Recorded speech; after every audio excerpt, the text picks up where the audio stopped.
Here we are. Here I am once again. I'm torn to pieces, can't deny it, can't pretend. I thought you were the one. Except you shouldn't. This guy's a dick. This insecure incel. He's in for it today. Oh well, without further ado, let's get into it, shall we?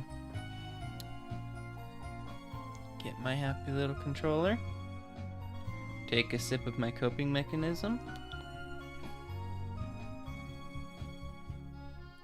Better.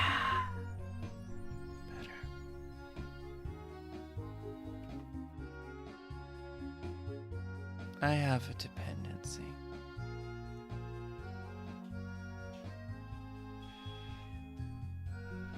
He's every conservative on Twitter. Yeah, and somehow scared of COVID.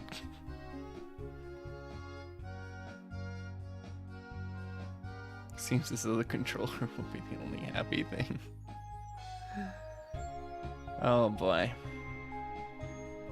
Let's get into it. Also, I beat Uncharted 3 today. Congratulations. Way to be, champ. I believed in you. When you beat Code Vein, though. I woke, as usual, to the happy sounds of a rooster crowing in the garden. The sky was clear, and the early morning sun was bright and cheery. You'd think a morning like that would have put me in a great mood, but nope. This motherfucker said sus to someone in a rusty bear trap. Code Vein is hard because my sister is constantly playing Minecraft on the PS4. Like, broski, you have a phone. Furthermore, it's Minecraft.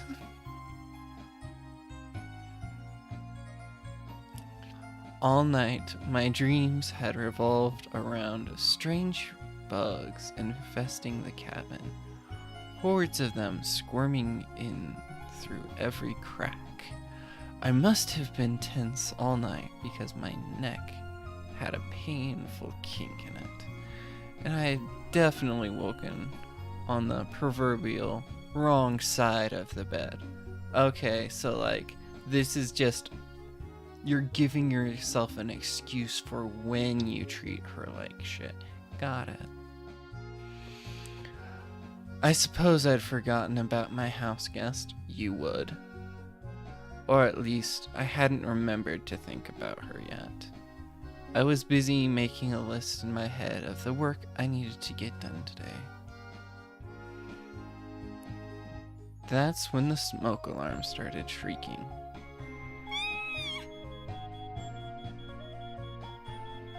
Bro is the problem, true.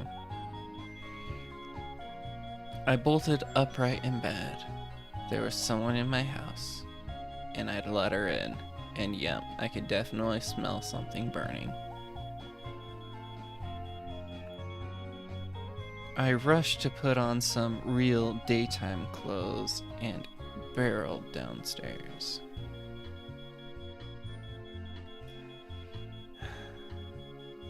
If Girly was in anyone else's garden, she wouldn't have gotten stuck in a bear trap. Mallory stood in the kitchen looking mortified. A little smoke hung in the air, but I didn't see any flames. Whew. This guy. Grabbing a chair, I jumped up to silence the smoke alarm. Thank you. I'm really so sorry. I tried wafting a dish towel at it, but the alarm just wouldn't stop. I didn't wake you, did I? Oh.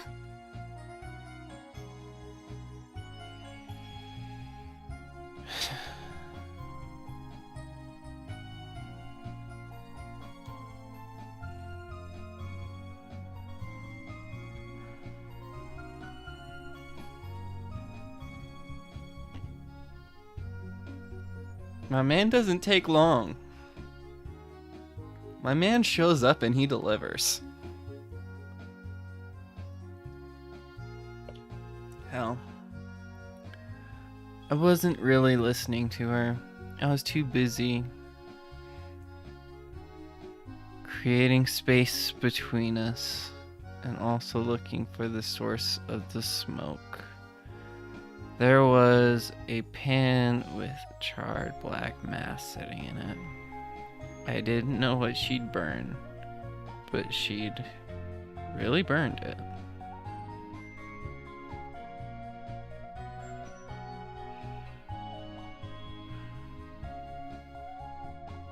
I mean, like, lofting a towel is how we deal with the one in the hallway.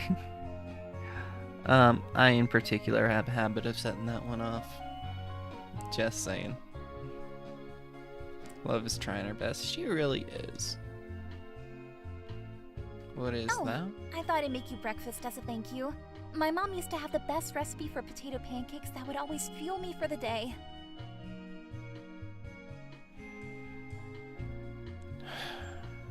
But these... well, I'm not totally sure what happened.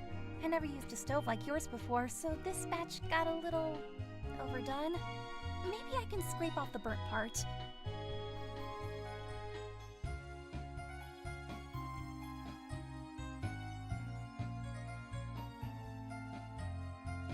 We're getting the ending where she goes home without this loser. We're making it happen.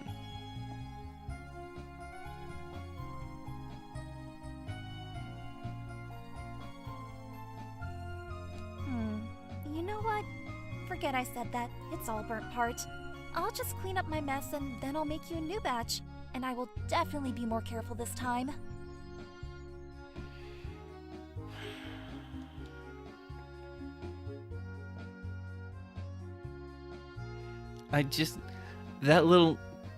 Her lines there were sweet. That was adorable, and I love it. I'm just sitting here dredging. What's he gonna say? What's he gonna say? They're the best. It's too bad this first batch didn't turn out because I spent all morning digging up the potatoes, washing them, peeling them. They were so tiny it took extra long, and I was worried you'd wake up before I could finish. You're too good for this guy. He doesn't deserve you. But we'll get to my fears about this later. Let's give him a chance to do the right thing, you know? Luckily, I've got some other treats on the go as well, so you're not going to starve. Just let me turn on the toaster real quick. Rest well, old lady. Old broad, my apologies. I didn't use your correct pronouns. My bad.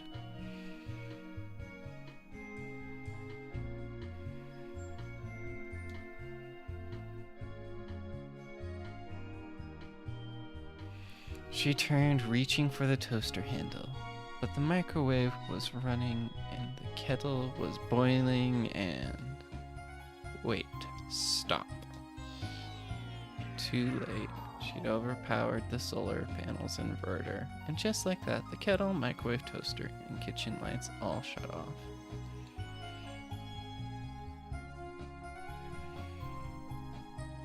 Because she didn't know any better.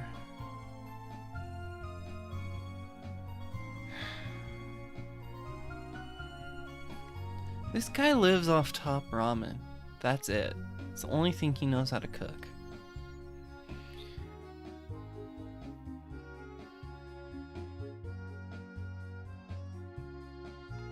Mallory, having planted the overdone pancakes for some reason, dropped the plate in alarm. It smashed, flinging shards of itself across the floor. The blackened pancakes bounced like rocks. Oh, this is gonna be good. Girly doesn't know everything about your musty ass house, unlike you who spends every waking moment in it. Right. Sad potato rocks. I'm sorry. I just wanted to make you some breakfast. I didn't mean to cause so much trouble. I'll clean this up.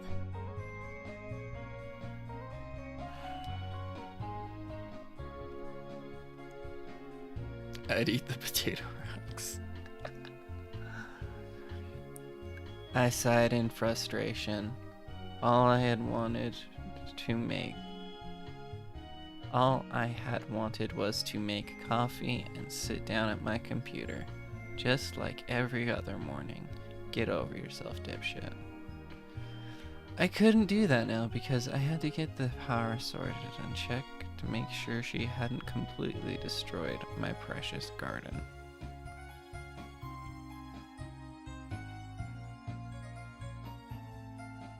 This guy. Are you angry with me?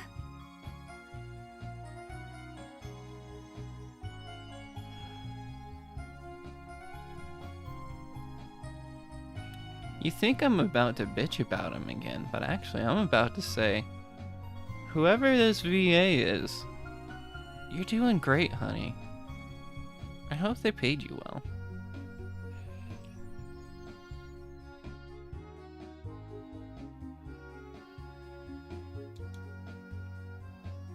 How was I supposed to answer that?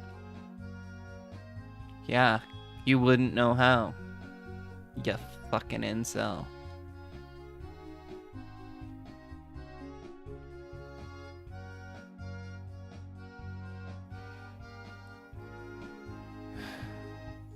You shouldn't be upset. This is an honest accident. She just assumed your house was like any other fucking house. Also, your garden is fine.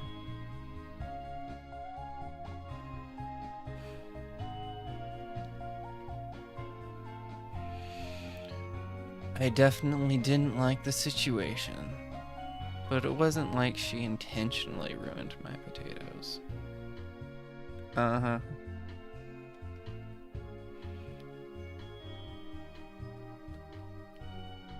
She'd only been so audacious as to dig them up without permission. Nobody gives a shit about your garden. We all know you don't touch grass. No, he does get out in the garden. He wears gloves whenever he pulls the weeds, and then he only stays on the pathway to his garden, so there's no grass involved. See? Gotta think like a conservative. Long before they were ready. Get over it. Even after I specifically told her not to touch anything. We get it, you're about to lie to her face. We get it. He also has to say his rusty bear traps. I'm just not a breakfast person. Yo, he didn't lie to her face. I give him 1 point for that. I'm really sorry. I just wanted to do something nice as a thank you for letting me stay here. I promise, I'll fix everything and then I'll just get ready to leave. As you should. As you should.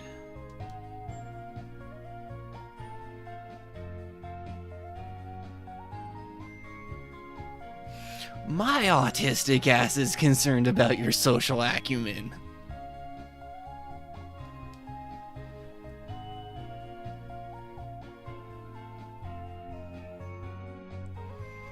I turned away and went to haul my work clothes and boots. I'll be out in the yard for a while.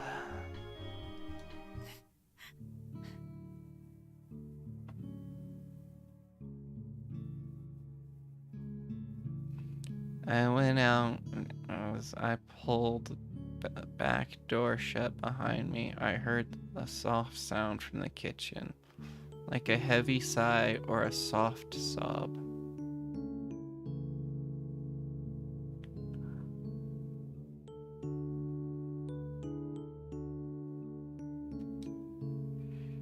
Wait, was she crying?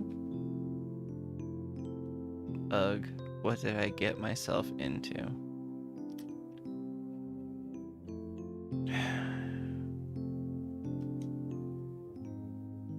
For real, I can't believe Cat is digging his claws into my thighs. I'm sorry.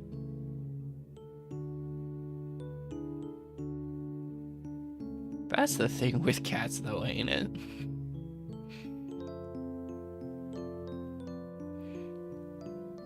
I continued muttering grumpily to myself as I strode out into the garden. Right. Then I took a deep breath of fresh, cold air. It had an autumn bite to it, but the sun was warm.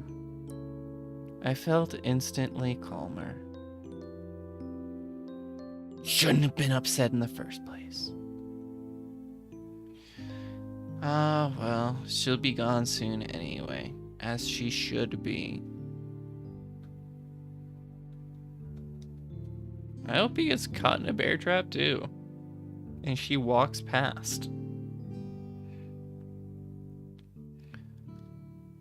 I took my time that morning dealing with the power issue and making the usual rounds. Happy hens, check. Busy beehive, check. I did a rough count of the firewood in my shed, and then I made my way back around to the front of the cabin.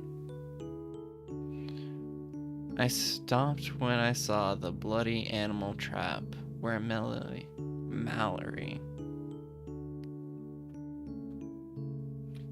Screw it, I'm calling her Melody. We're calling her Melody. We're disassociating her from the game she's in as much as humanly possible. Where Melody had gotten hurt the night before. Damn, that had to have been painful.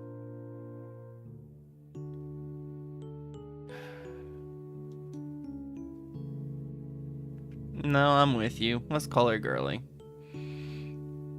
Oh look, I just lost the challenge. I felt pretty bad.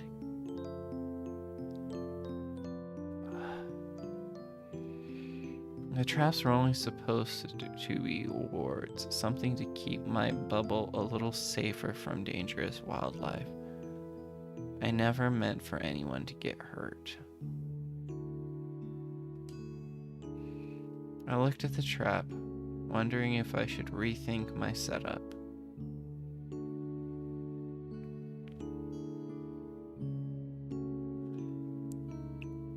Dude, in the 90s, they stopped using ones that have the teeth. In the fucking 90s. This is COVID. The start of 2020. Where have you been for the last 30 years? What the fuck?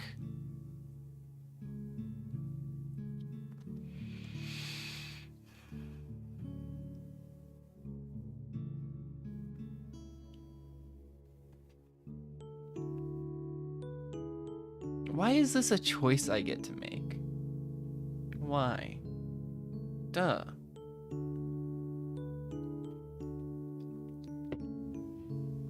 Closer to the woods. Yeah, so it's even harder for me to hear the next person I snare in it.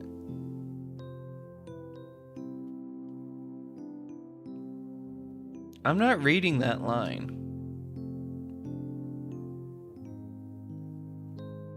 I'm not reading that one either. A rabbit would be good though.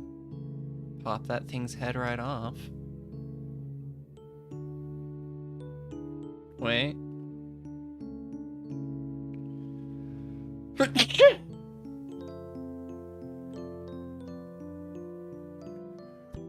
You know, I looked up a playthrough of this. They got through it in 2.5 hours. So that means we just got an hour left of this idiot. Let's go.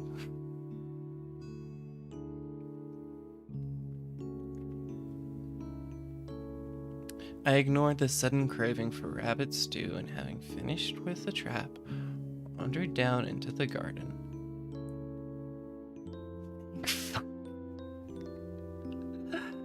Nah, the joke, Jade, is that I'm taking forever. We're nowhere near done.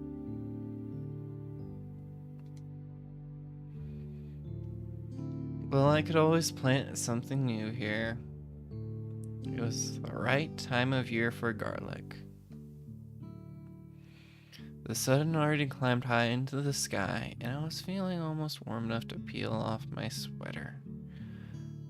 I figured I should probably go inside, maybe eat something, check in on poor girlie, and get to work on my computer. Right away, as I went inside and kicked off my boots, something didn't feel right. It took me a moment to realize. This isn't even subtle change blindness, dipshit.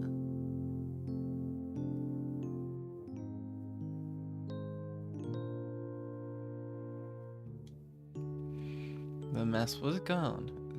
There were no brooms on the floor, no garbage bags waiting to go out, no scattered crumbs or dust bunny cities.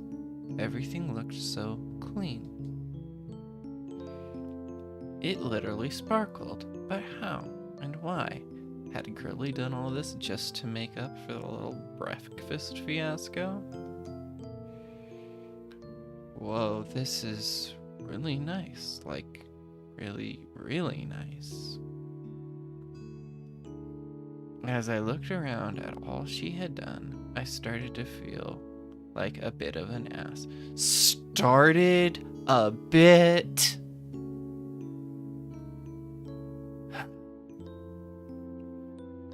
I figured I should apologize, but where was she? She hadn't left already, had she? Then I heard something coming from the bathroom. The sound of splashing water and a small voice humming a happy tune. My heart sank. Right.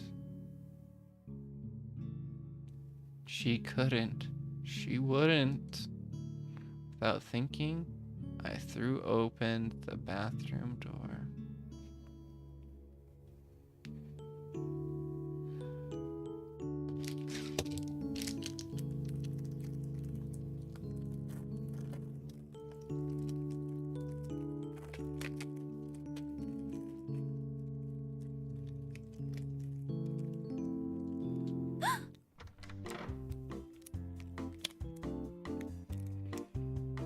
We stared at each other, both of us shocked at my intrusion. Then my brain kicked into gear. I tore my gaze away from her, but it was too late. I had seen everything, including the tub full of water. Yes, please make a special note of the tub full of water. By the way, girlie, why are you bathing with an accessory? Take that stuff out, man. This is the most action that shower's ever gotten, right? What are you doing? I was just taking a bath. Reasonable. You wouldn't know anything about it. Probably doesn't even know how to make the plug work. I pointed in the direction of the bathtub, keeping my eyes fixed on the doorframe. That's my water supply. You would be mad about that.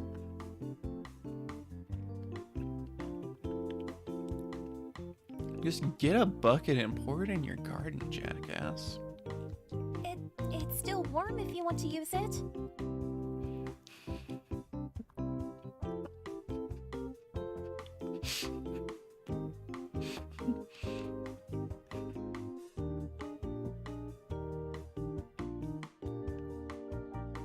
Hi, Key. I really do have so much respect for Belle Delphine.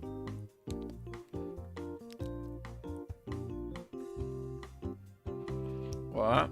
Did she not get it? What's my water supply? My fresh water, my drinking water, my everything water. What are you thinking? Why did you use so much?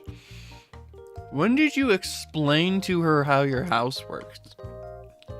When did you let her know any of this shit?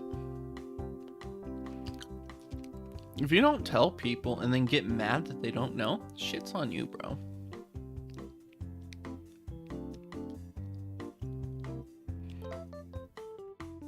Panic was really setting in now. What if she'd run the cistern dry? I'd almost have nothing until the next rainfall. And who knew when that would be? Oh my gosh, I had no idea. I had no idea. I'm so sorry. I really didn't know. Yeah, 'cause he never said jack shit.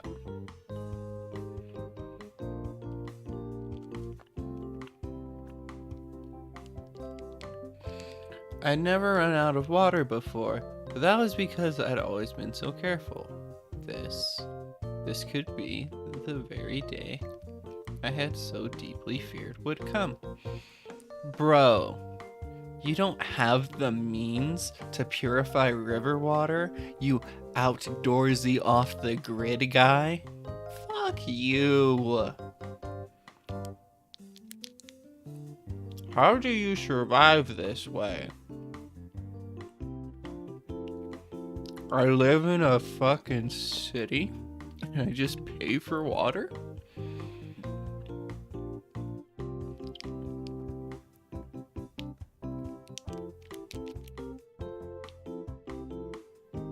It's like you're constantly wasting things.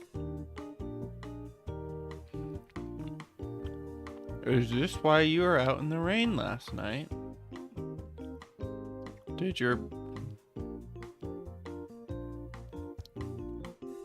I'm not reading that line. Her mouth popped open.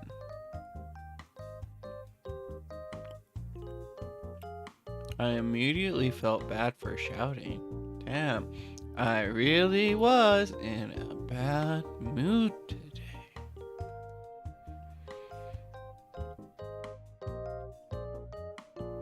Just finish up in here and don't drain the water, okay? I'll repurpose it for laundry or something.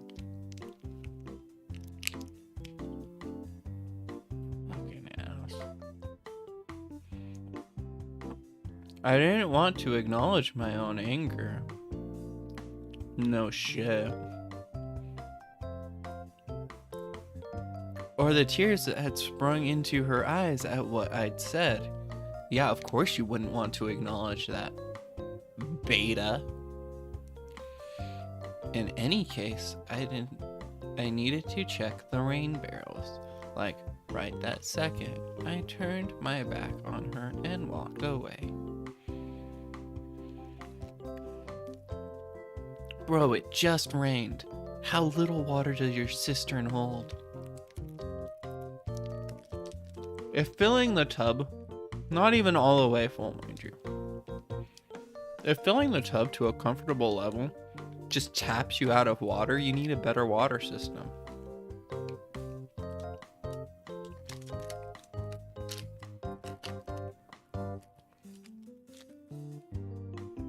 Fuck.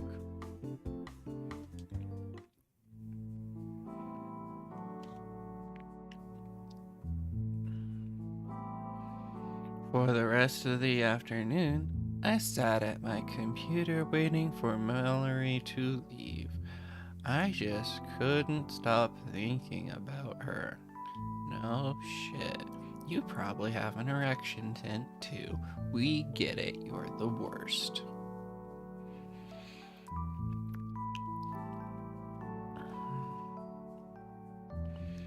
And by that I mean, I couldn't stop thinking about how naive, careless, and wasteful she was.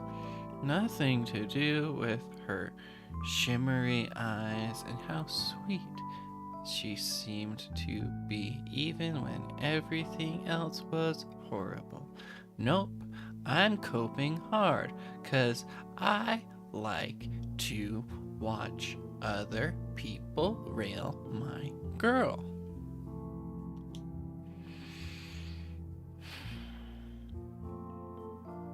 The good news was that I checked the rain barrels and the situation wasn't as dire as I'd feared. As long as it rained again sometime in the next few weeks, we'd be okay. Still, I sat at my computer for a long time, entirely unable to focus on my work. Aw, did dipshit grow a conscience?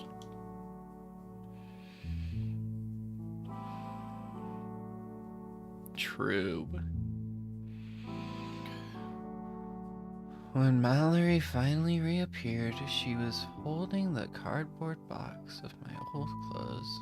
For some reason, she was still only wearing a bath towel. That made me feel all sorts of uncomfortable feelings, like your erection tent. And I tried extra hard to keep my eyes on my computer screen. I pretended to type. I noticed the box had more clothing in than before. I even saw some of my favorites peeking out.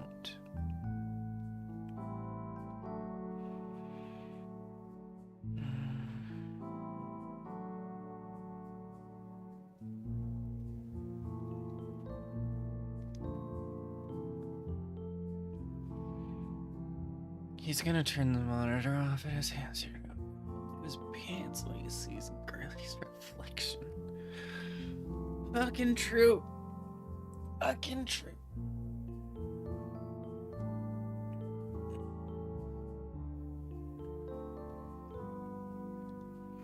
I cleared my throat loudly, and Mallory looked at me. What are you going to do with those clothes? Oh, I was just going to go through them and sort out what's good to wear. I hope that's okay. Oh, this guy's an ass.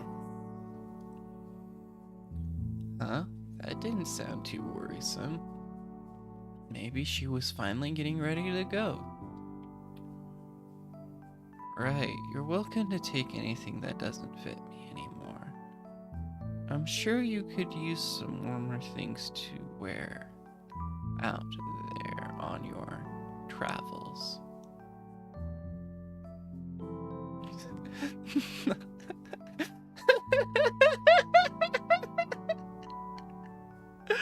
Jade calling it like it is. Let's go.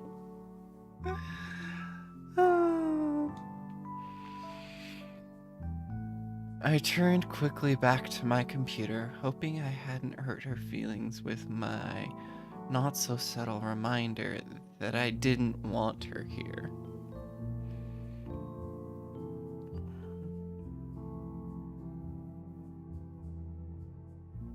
I swear I'm not a masochist.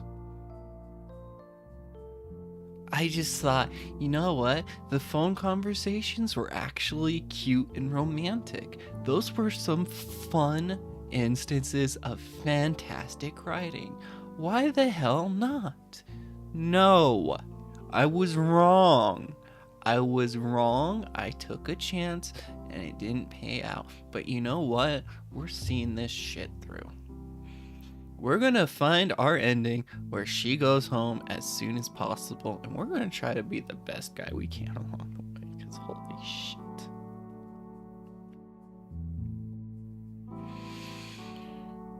Right, we read that one. Why do you care about her feelings? Asked my brain. You already told her she's not welcome.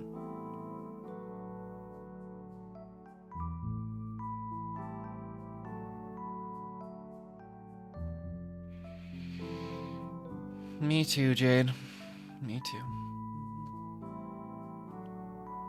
She'll be gone soon either way. I hyper-focused on my screen, and in another couple hours, I still had nothing done. Suddenly, it was dark out, and I was starving.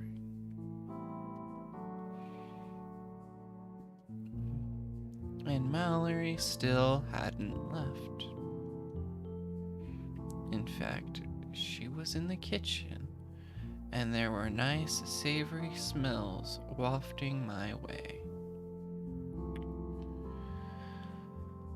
No, we all know this asshole's totally into a fart fetish. We all know.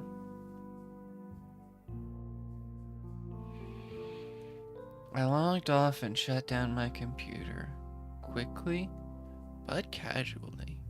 Making my way over to her, I found her tending to 3 separate pots on the stove, all of them simmering and steaming pleasantly.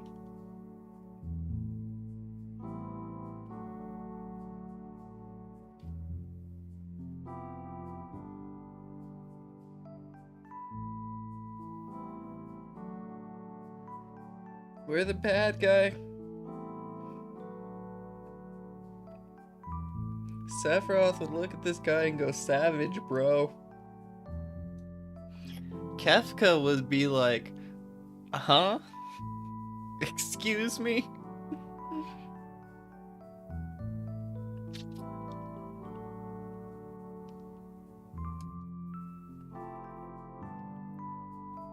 Nothing was burning this time either, which made me feel annoying feelings like impressed and kind of excited to eat that. Mallory noticed me standing there and smiled way too brightly. Oh, good, you're finished working. That's perfect because supper is ready. Honey, please, anything. Why are you still wearing a towel?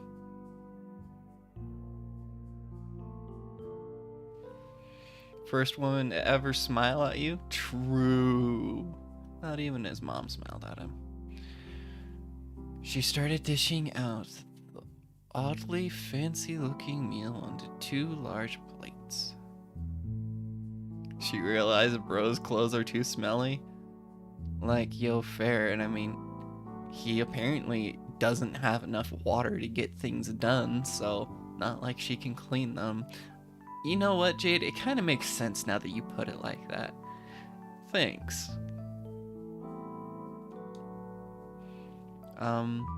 What is all this? It's all made from freeze-dried proteins and grains I found in the pantry, and some spices, which by the way make all the difference when it comes to flavoring a dish.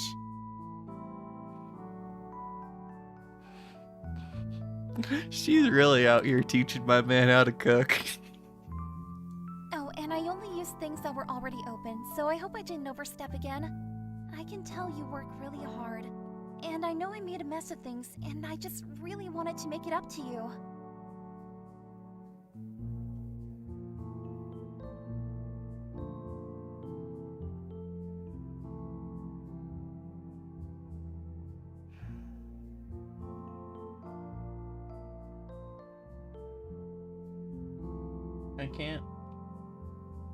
I can't. I'm determined to have a net positive impact here.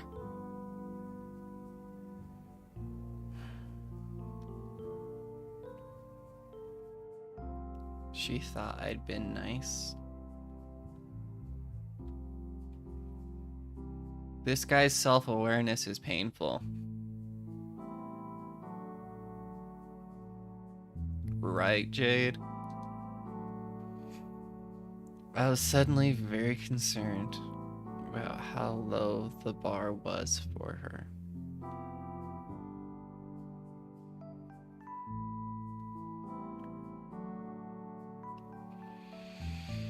This guy. I also couldn't help feeling a little charmed by her determination.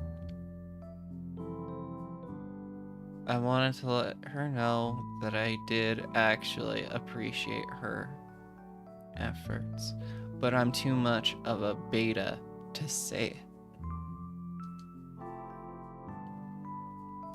Well, this does look incredible, and by the smell of it, I'm pretty sure I'd be licking this plates clean. Or do you...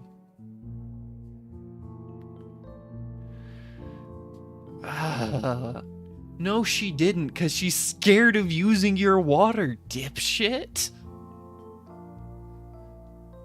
Ugh. Yes, silly.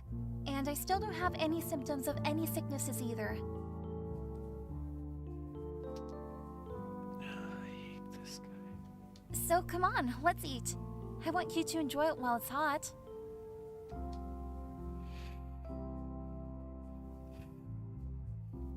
There was something endearing in the simplicity of her delight. I smiled as I took my plate and sat down at the far end of the table, away from her. We ate in silence because I have no social skills, and autistic people really outdo me in every regard.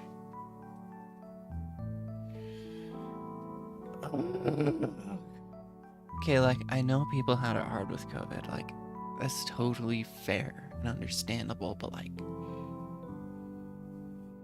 this isn't COVID making things awkward. This is you using COVID as an excuse for the fact that you don't know how to be a fucking human.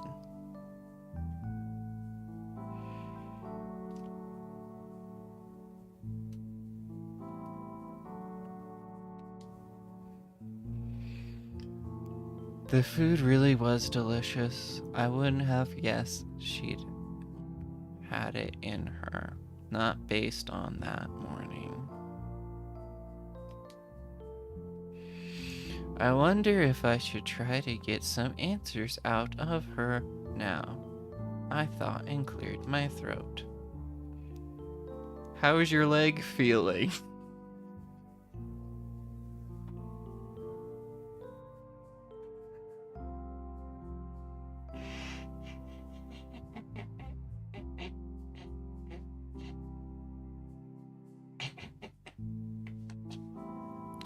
You know, whenever you're just like awkwardly at the dinner table, it's just like cutting it with the knife. So how's the tetanus? Tetanus doing okay?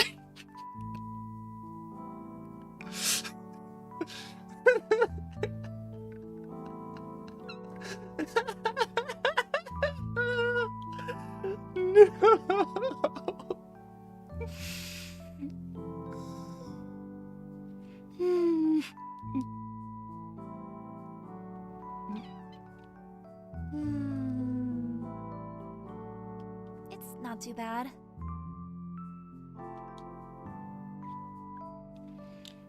I should probably take a look at it after supper, clean it up, and put a fresh bandage on it. And I suppose we should talk about getting you home. Yes! Right. Home.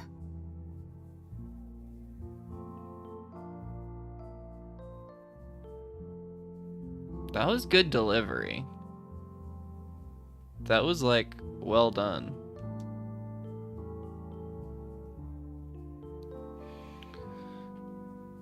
I mean, I don't know if you have a family or a group or whatever, or if you're on your own like me, but you don't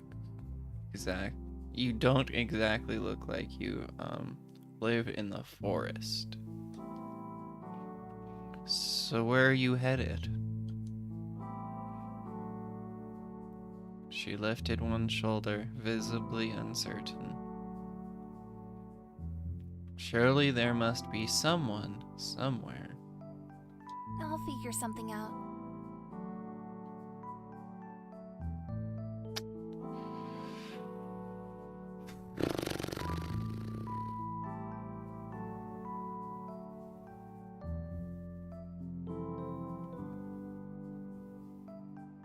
You three would take good care of her.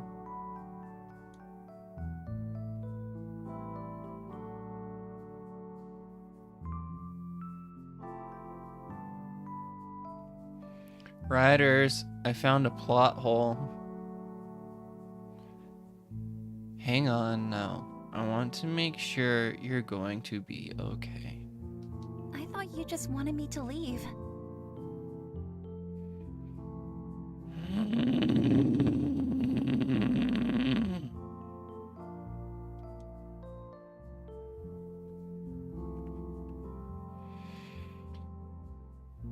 Ideally, I'd like to know at least something about your situation. Maybe I could help you? Bro had a character arc. Oh, I saw a nearly naked woman for the first time and my life changed. She looked away. That's sweet of you, but... I'm sorry.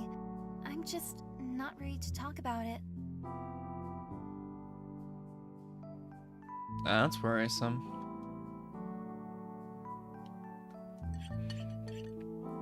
We fell quiet once more. Just the awkward scrape of our forks on plates to fill the silence.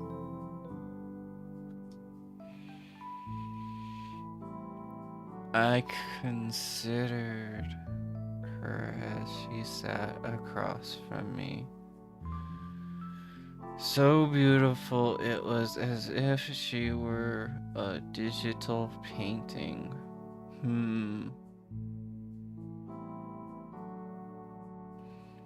If you're about to try and get fresh with her, so help me, I am going to castrate you with the dull end of a toothbrush.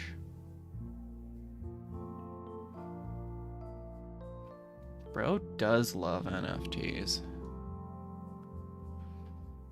Can I just ask one more question? Why are you still wearing that towel?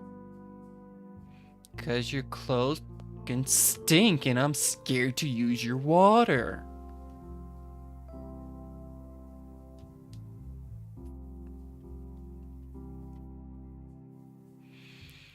She looked at me blankly. The last few morsels of food balanced on her fork fell back onto her plate. She glanced down at herself and then up again, clapping her hands clapping against the sides of her face. I'm not good at reading. What? You mean I've been wearing this the whole time? Kinda, yeah. Oh, I can't believe it. How do I forget these things? Oh, I'm so embarrassed. Oh my gosh. Gosh, oh my gosh. I couldn't help laughing. I felt like I was finally catching on. She was a bit of a space case. That was all. And her mannerisms made it all sorts of adorable. I'll be back to clean up as soon as I'm decent. Her efforts to flee quickly were hampered by her leg. She ended up limping away in search of her clothes, mumbling? Yes. Why did I want to say muttering? Mumbling exasperately under her breath. That's when it hit me. I'm an idiot. I hadn't even considered how much pain she must have been in as she cooked and cleaned and tried so hard to pay me back. Oh, you're just now realizing the girl stuck in a fucking rusty bear trap is hurt. Oh my gosh.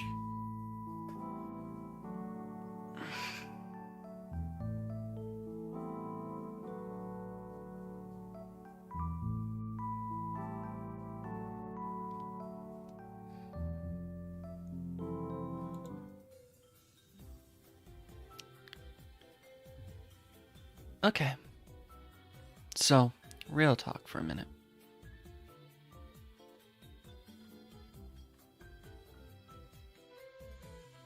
Hold on.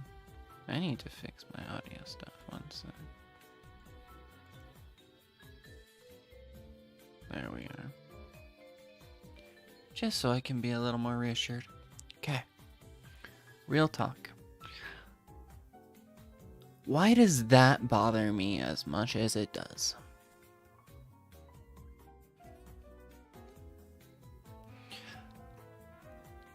It feels like you're trying to give him a gimme.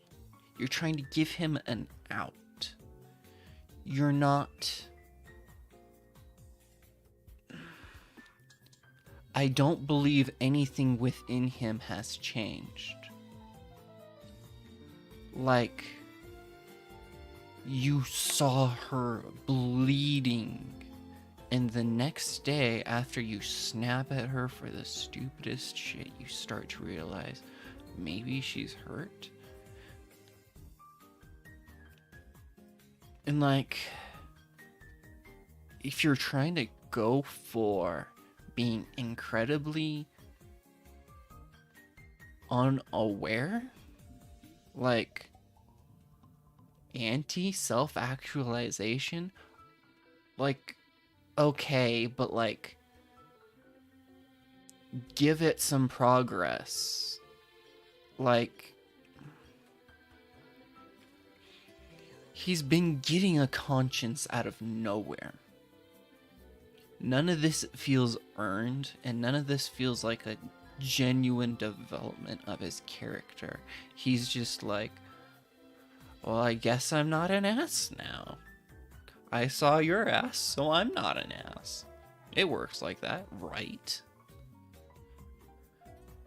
And like... Okay, so... I was gonna save this for later, but... I think there is a very important role in society for dating sims, and I think it's becoming even more important. Let me explain.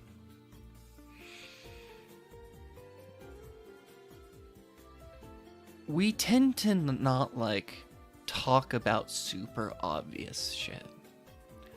There's a lot of things that are like supposed to be, oh, it's just common sense. You're just supposed to know it. And so nobody really teaches it to you. And when you fumble around not knowing what to do, everyone's just like, it's common sense, bro. What do you mean you don't know how to do it? And we're especially bad about this when it comes to romance. You're expected to figure out romance yourself and know what's up. And that's kind of bullshit. And dating sims are a great way to address this. Dating sims give you a safe space where you can learn about these ideas, where you can be introduced to the kinds of conflicts that come up when you're involved in a relationship. Because too many people just think of a relationship as this magical thing that I benefit from, and that is harmful, toxic, etc., etc. And you're gonna have a lot of people hurting each other if that's what they think. People don't know what a healthy relationship is, and like, how are they supposed to learn? You can teach them these are red flags. You can teach them this is what you're supposed to do. As a matter of fact, there is an anime called Golden Time. It is a romantic drama, and it was super helpful for me. There was a line in there that like hit a nerve so hard it like drove into my core. The couple's having a fight, and the girl says, I'm gonna paraphrase here, I don't want to hear you say sorry to me anymore. I want you to thank me for busting my ass for you. that would actually mean something to me. People don't say this shit, but it's shit that people need to hear. And dating sims are a great way to get people exposed to that.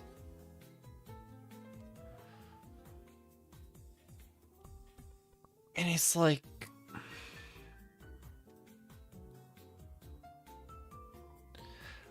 we can shit on things like Nekopara for the ages of their characters.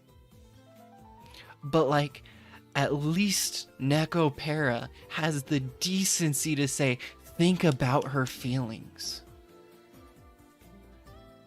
Dude. I'm so scared that this is going to be just, I'm an asshole. She loves me anyway, and I gradually learn to stop being an asshole. Because what that sends to people, what that teaches people is, I don't need to work on me, it will work out. No, you need to know when you and the other person have problems, and you need to know how to work through those things.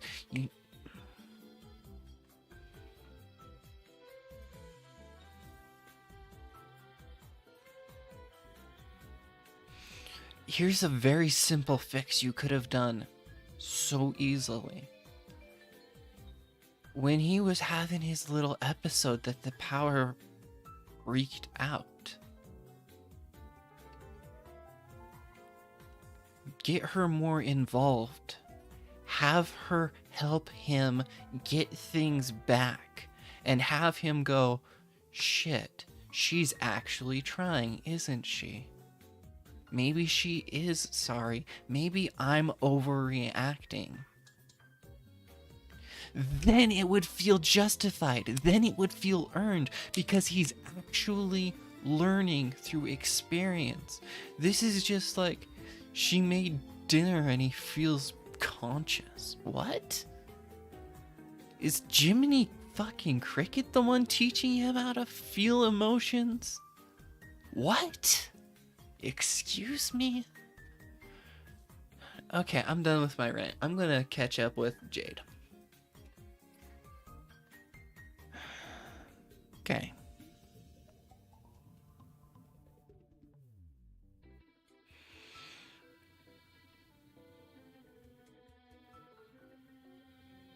I just have the ideology that romance is fleeting, and it'll never be like the first day when you are in that relationship.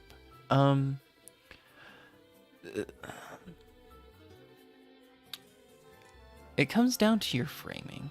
It really does. Because if you go how most people frame relationships, you're kind of right, and you need to learn to work through that. However, I'm firmly in the camp that we as a society have romance and relationships all screwed up.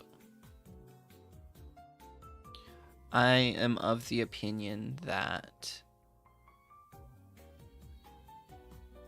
why is intimacy exclusive to romance? Why is it shamed that if homie's feeling away and I just hug him and let him feel it and cry on my shoulder, why is that gay? Why is that socially unacceptable?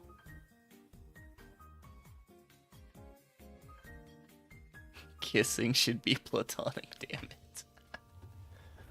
But like, really, I think we severely shoot ourselves in the foot when we have this whole intimacy has to be not only romantic but also sexual. No. No, it fucking doesn't. Love on your homies. For reals.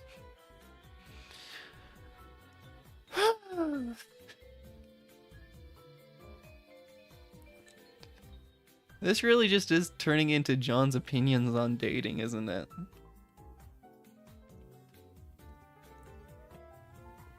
Anywho. Let's get back to it.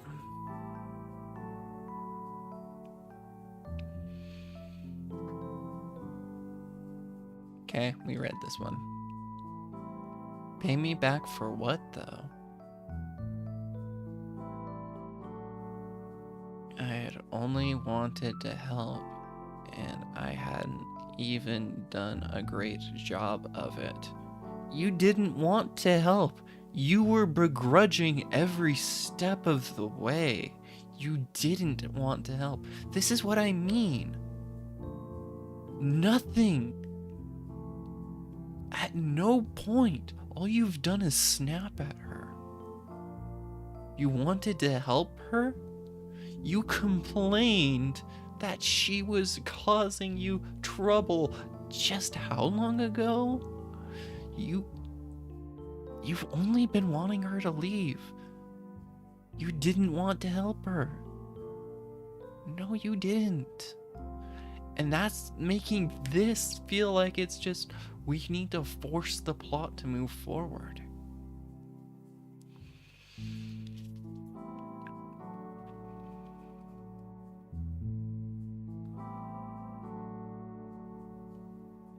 Fuck this guy. No, I couldn't do that, and now I felt like I had to make things up to her.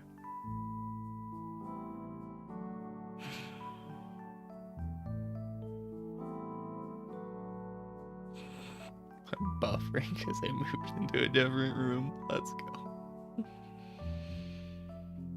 Letting Girly sleep over is the only good thing he's done. True. I mean, I guess technically he did put a bandage on her leg while he just like sat there salivating over her foot. I tidied up quickly from supper and returned to my computer, where I booted up my 3D printer. Huh? I didn't use that thing often, but it was there for emergencies, and this seemed urgent enough. I managed to find a design that was close to what I had imagined, and I set everything up and stood back to watch the printer do its thing, which is a slow process, by the way. Just then, Mallory emerged wearing her dress. Oh, you already cleaned up. I guess that's it then.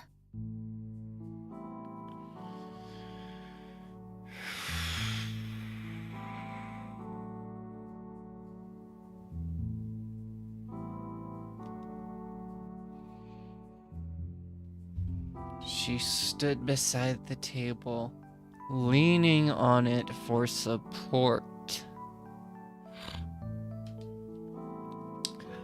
I stood in front of the printer while I worked. I didn't know what to say, so I decided to let words come out of my mouth.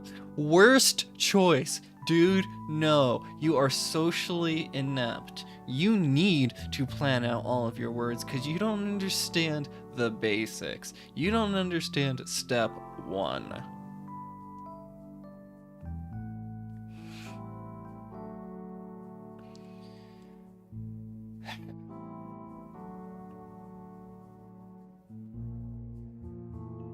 COVID, am I right?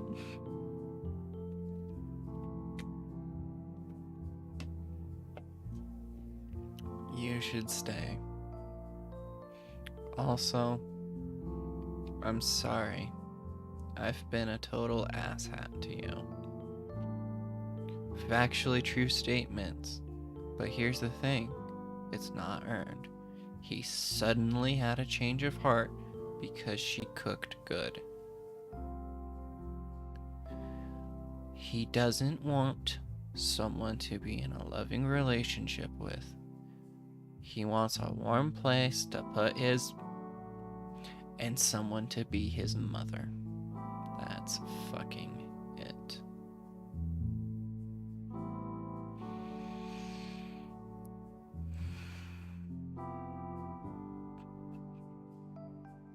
Yo, you'd rip his heart right out of his chest.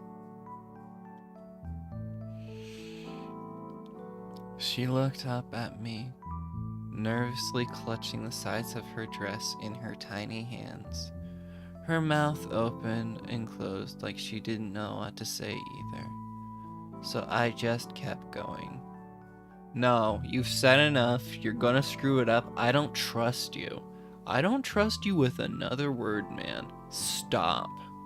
Just stop. It was kind of a shock to have you, get caught in my rusty bear trap in the middle of the night. I haven't had anyone visit, ever, because this has always been my space, my family's space. I guess I felt sort of invaded. Then why is this the first we're hearing about it?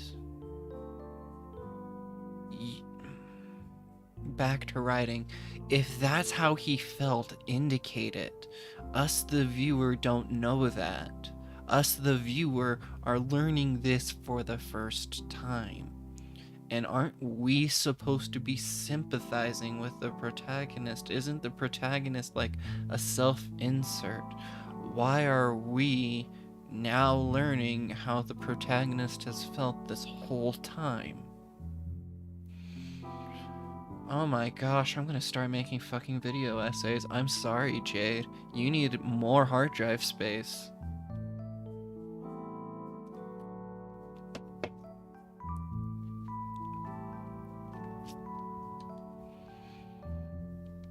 But now I realize that's stupid. Okay, it's contrived. It's forced. I don't care anymore. We're moving on. Basically, what I'm trying to say is, I wouldn't feel right making you leave when you're clearly in a bad spot. I have the means to help you, and there's no reason why I shouldn't. If you want to leave, that's fine, but there's no rush. Cool?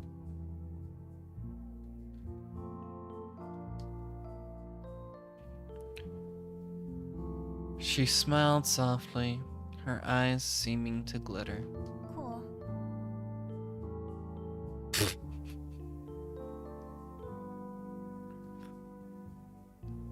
Okay.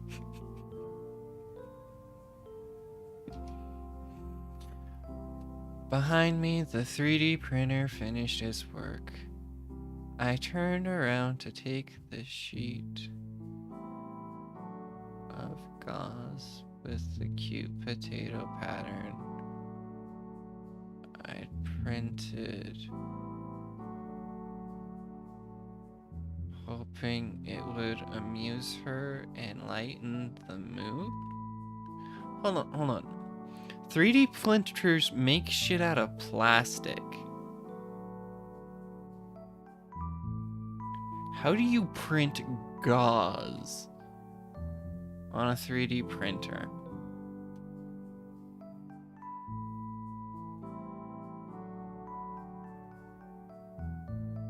Hang on. I need a minute.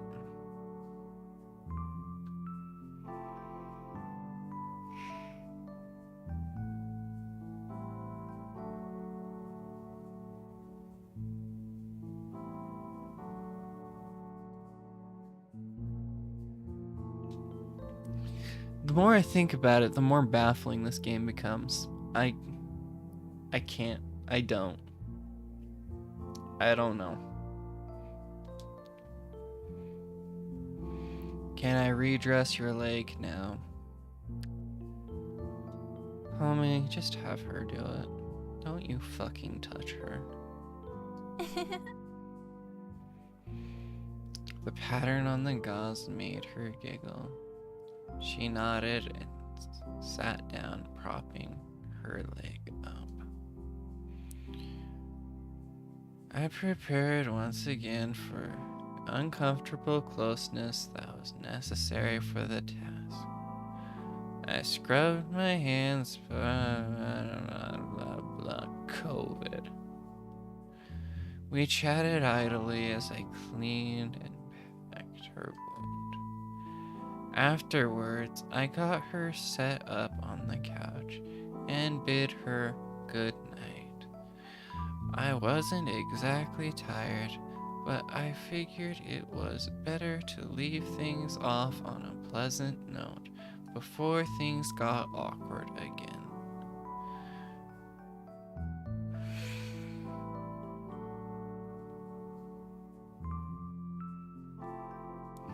You lack the social acumen to tell when you're so far out of line and saying so obviously stupid things, and all of a sudden you've like fixed yourself to where you're socially aware enough to be like, well, I don't want things to feel awkward.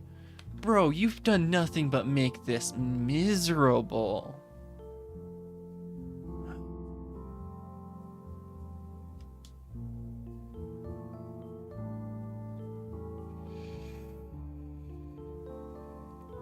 I climbed up the stairs to my loft and lay in bed, staring at the ceiling above me. I thought about how angry I had been with her actions that morning. I thought about how scared and uncomfortable I'd felt throughout the day.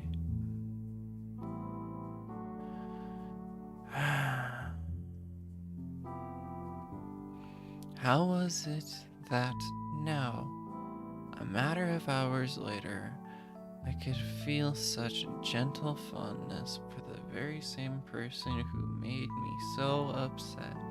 Bro, that's what I want to know too. You and me both. I'm glad we're on the same page, Pro Tycoon.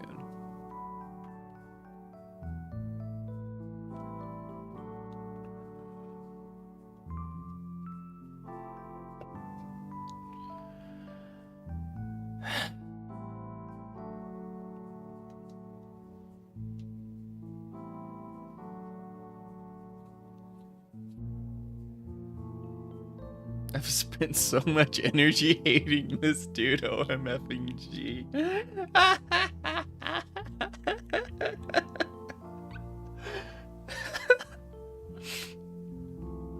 Yo, I think we figured it out. When this series is done, watch this whole playlist before you get on Twitter. And you'll have a much better time. You'll be too sick of everything to care about anybody's BS, and you'll just like the cute pictures and memes and get on with your day.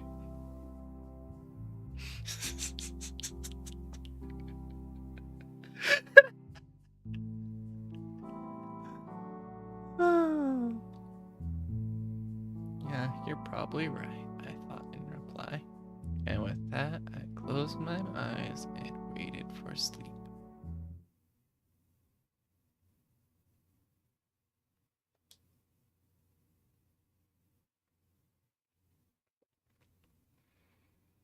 And the front of his pants.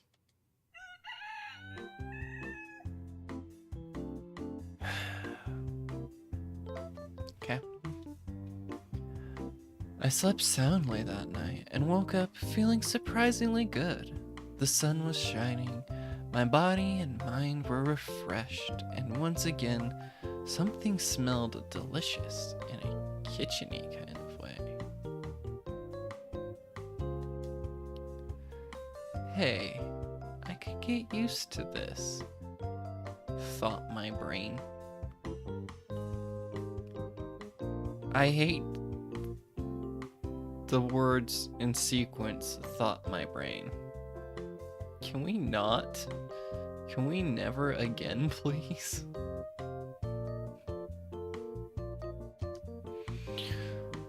I rolled my eyes at myself as I hopped out of bed. This was the start of a new routine. It had to be. Mallory was here now, and I didn't want either one of us taking advantage of the other. Excuse me, what?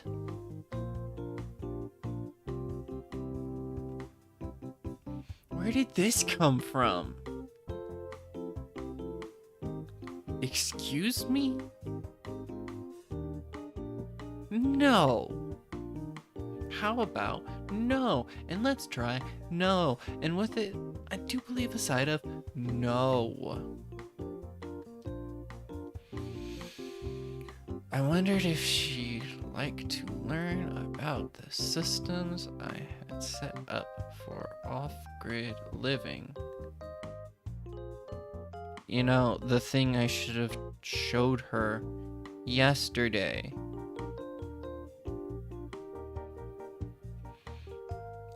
I definitely needed her to understand why certain things were important, like conserving water, obviously.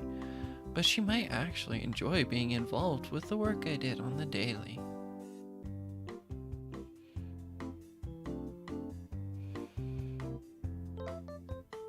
Hold me back. Hold me back. Hold me back.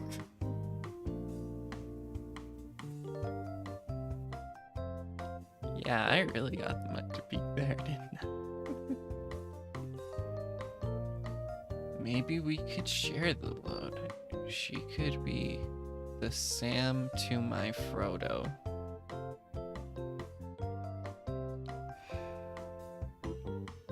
I really hope you're asleep right now, old broad. You really should be asleep.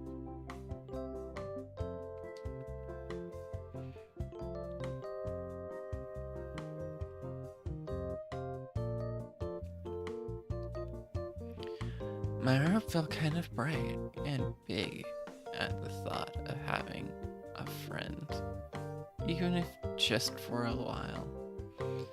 It was something to break up the mind-numbing monotony that sweet post-apocalypse lifestyle I'd been living.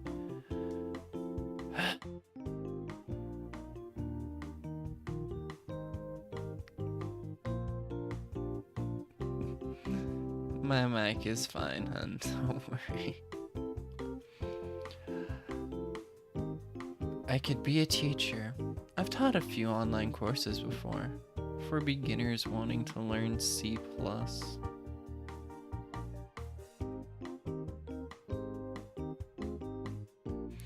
Teaching someone how to feed a chicken shouldn't be any harder than that.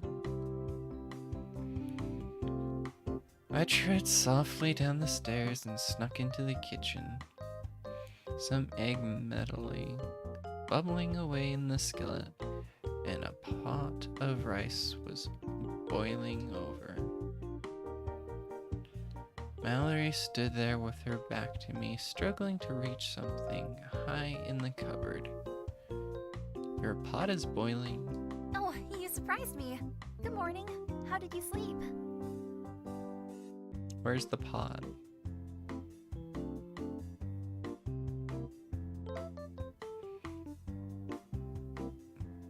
I thought that was C#. I don't care. I hate this guy. And if I'm wrong, I'm not wrong, he's wrong. He doesn't know about coding.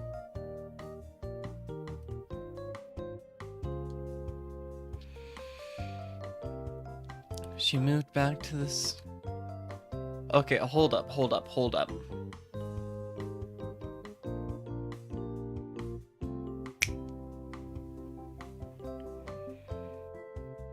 Why isn't that an induction stovetop, Mr. I live in 2020? If you really care about your off-the-grid living, an induction stove uses like a ludicrously less amount of electricity.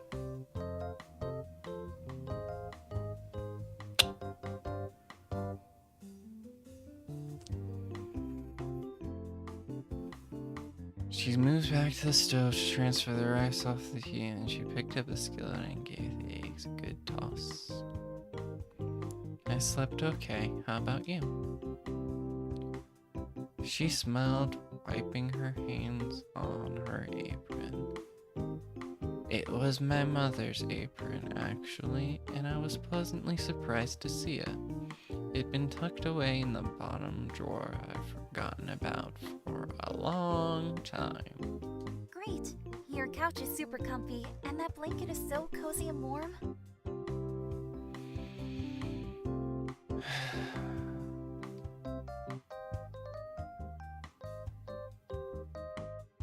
Good. I'm glad. My gaze drifted to the open cupboard behind Mallory. Did you need something from up there? She looked back at the cupboard and let out a nervous giggle. Yes, please. I was looking for aspirin and I thought I saw a bottle up there, but I couldn't really reach. I didn't want to risk standing up on a chair or something with my leg. Plot progression, character development? Yeah, and none of it's deserved. Homie just saw her naked and learned what a conscience was.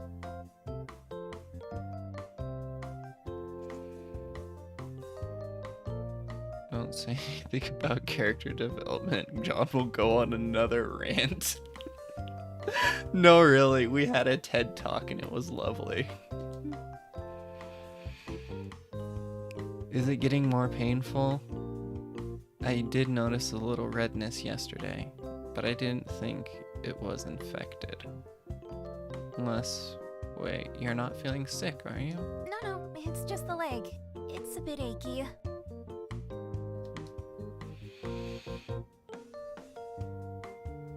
I motioned for her to switch places with me, keeping some distance between us while I reached up and grabbed the aspirin bottle out of the cupboard. It was still half full, yet I hesitated for a moment, reluctant to share my supply.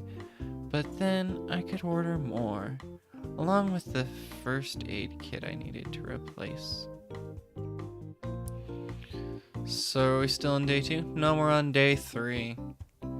Day 2, she oopsie doodled and overloaded the circuit because she doesn't know how the house works, and then she took a bath, which pissed him off because she doesn't know how the house works. And instead of explaining this shit to her, he just kind of went off on her, tore her a new one, and then she cooked wearing only a towel, and he was like, wow, maybe I'm an asshole. And now he's trying to be decent. You're now up to speed.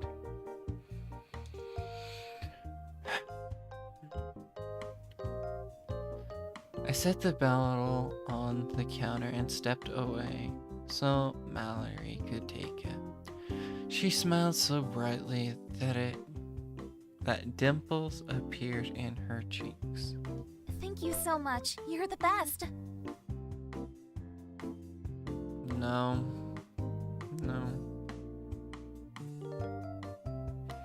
Do you have a timestamp for my very important research? No, I don't, but I will get you one later. I pressed my lips together, trying not to smile. First time he's ever been complimented by a girl. We were still standing too close to one another. I took a few steps back, clearing my throat. Maybe it's time for another temperature check, just to be sure. I went and grabbed the scanner and came back. Homie's a bitch to COVID. Could you, move your hair? She lifted her bangs off her forehead so I could get a clear reading of the temperature scanner. After a few moments, the happy sound one beep let me know she was fever-free. Okay, you're good, but we should keep distancing until enough time has passed to know for sure.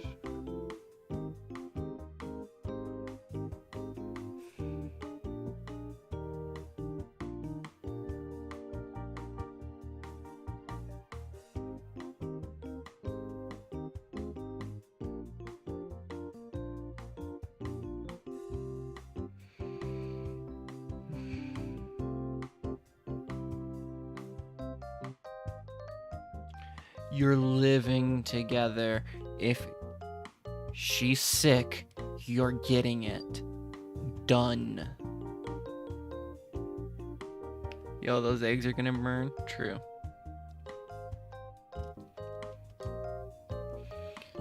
Mallory nodded as she untied her apron and then did a little twirl on her good leg and offered me a plate.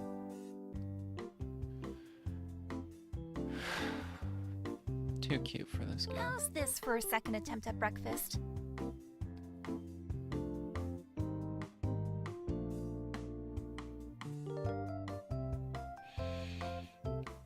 The food looked gorgeous. I knew the eggs were fresh because I'd collected them myself just a few days prior. But still, what she had done with them was beyond impressive. Yeah, because that's what you're looking at here, my dude. Rough chopped vegetables and herbs gave some splashes of color to the omelet, which was stuffed with steaming hot rice speckled with more seasoning. The whole thing had a downright heavenly aroma. Suddenly, some good old Shakespeare came into... I can't. I thought to myself, you are a nerd. Yes, you are a nerd. You are the nerd that made Bacchus look cool. Come on.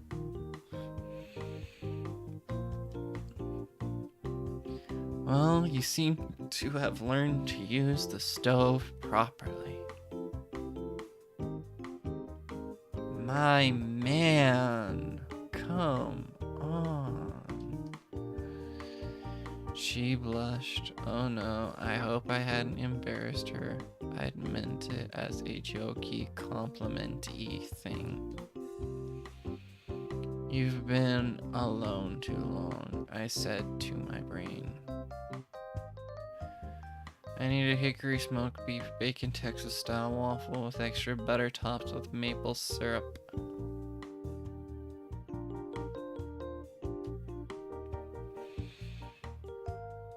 Really, this is amazing. I don't deserve it. True. True.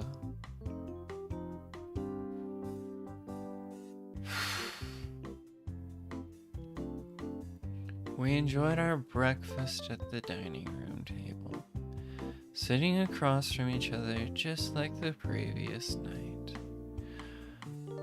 Though the great big windows at Mallory's back, the yard looked bright and inviting. Looks like we'll have great weather today. I was hoping. Blah. I was thinking of doing some work in the garden for a while.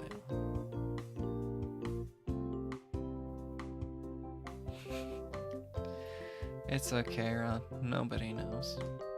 We've been broken. We've been shattered. No, that's what it is. This writer has a mind break kink. 'Cause it fucking works.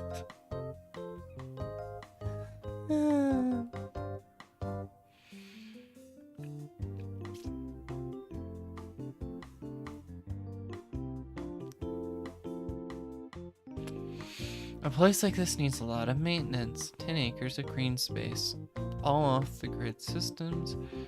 It's constant running to-do list to keep everything going. It seems pretty amazing. Is it hard to take care of it all by yourself?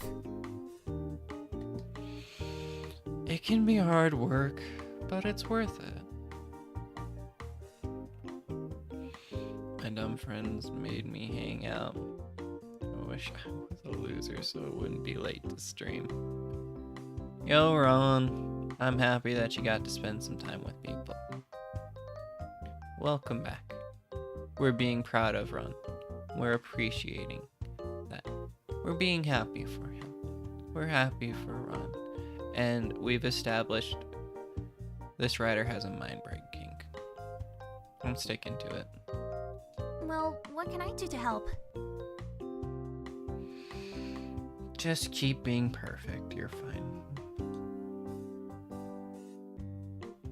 I look at her, a little surprised.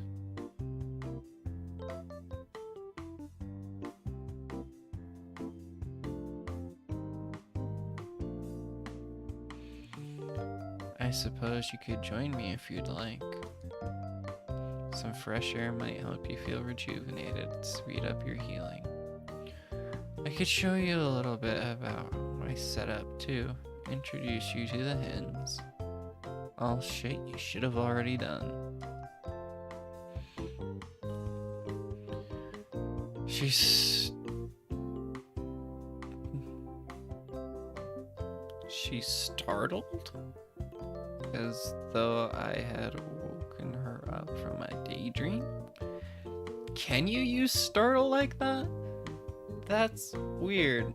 Am I the only one that thinks that's weird? Am I weird for thinking that's weird? Is it just me?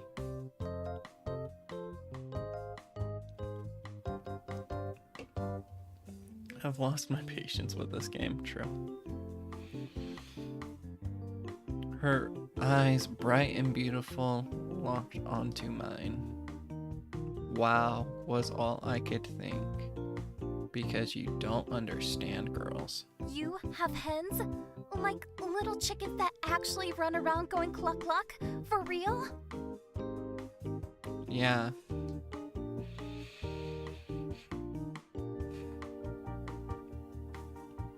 Okay, listen here, Ron. Silver hair with purple tips. Get it straight. Old, but with a sense of what's good. Yeah, I have fish too. You want to meet them? Yes, meet the fish. Shoves into lake.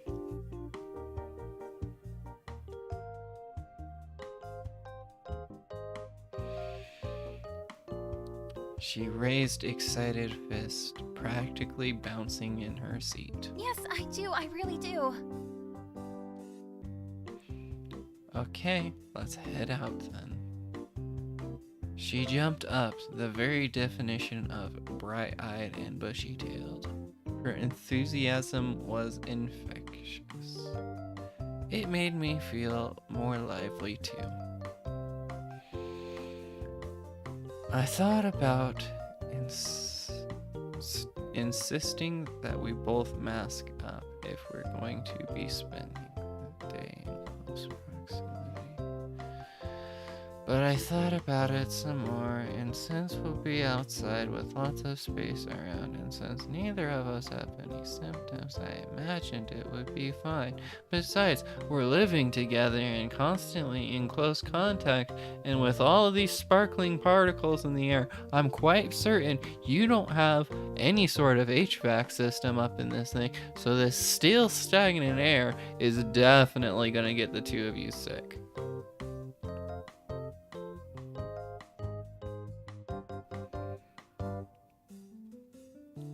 Okay, so does she not have her own place? WTF? Like high key, they didn't say it directly, but yeah, she's pretty much homeless. This game feels outdated. Right, and it's about COVID. As we headed outside, I offered Mallory a jacket. She declined. I was skeptical that she'd be warm enough in her threadbare dress. But it was her call. At least the sun was warm today, as opposed to the days where the sun is not warm. There are some days where the sun's just kinda cold. You know, celestial bodies be like that. Capricious and whatnot. And there wasn't much wind. I let Mallory lead the way through the garden.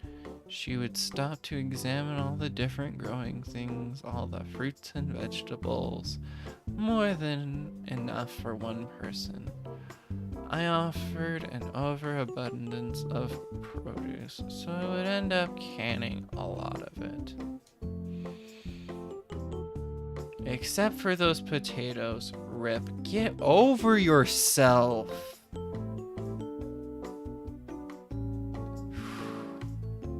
Oh my gosh, are these strawberries? There she stood in the strawberry patch, a look of total wonderment. They look so plump and juicy, and they're so red. How did you grow them?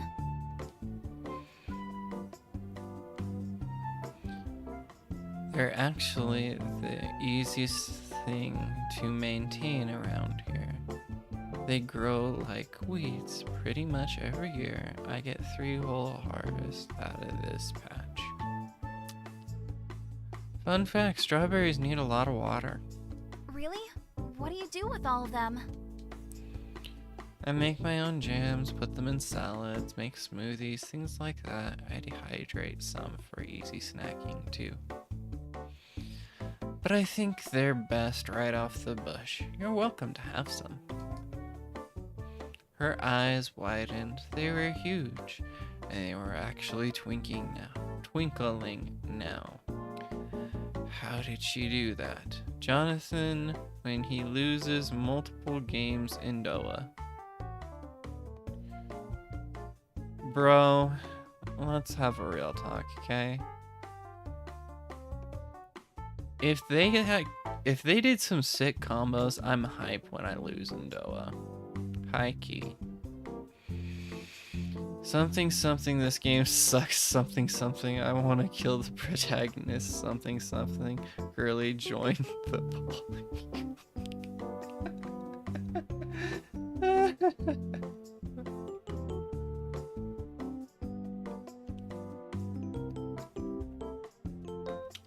Yo, true Ron. I've never eaten a strawberry before. Are you sure?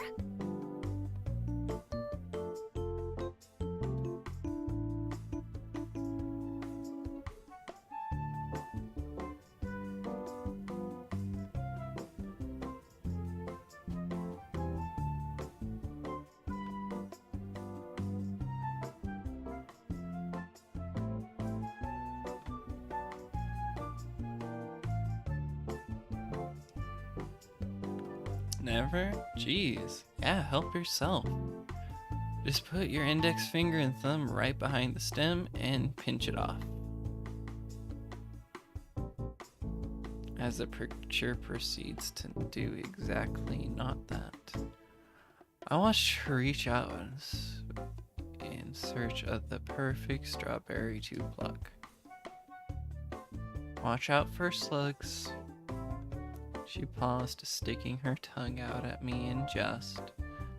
You're suddenly socially aware enough to pick up when something's a joke, when someone's being playful. And selected her perfect first strawberry. Oh, wow. These taste just like sunshine. I could eat these every day.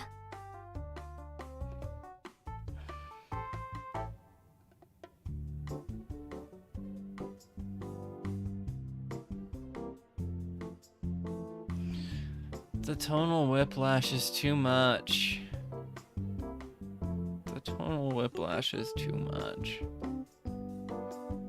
Feast away.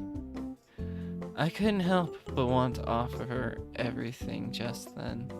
The happiness radiating off of her was like addictive or something.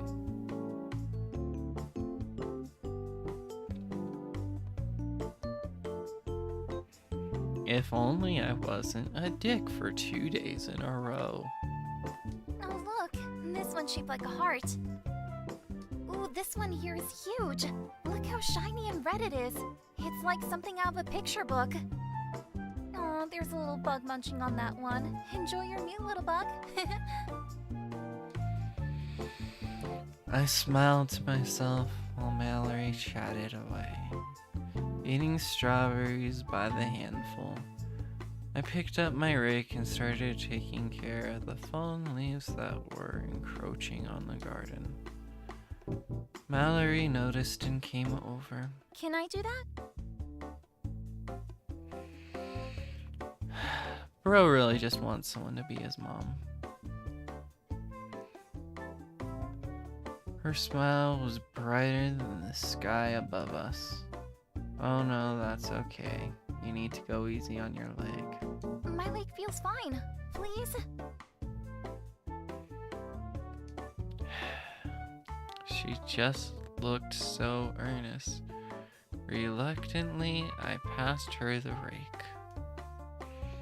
While Mallory took care of the raking, I made my way to the other end of the garden, where I worked at pulling up weeds. Pretty soon, I had a bucket almost filled. When I looked around for Mallory, I saw her standing beside her leaf pile in progress. I swear my 9-year-old reads better than me. Pausing to catch her breath. I felt bad for letting her take on the raking. She probably ended up feeling pretty sore afterwards. Still, it was nice to have the help. I could already tell the chores would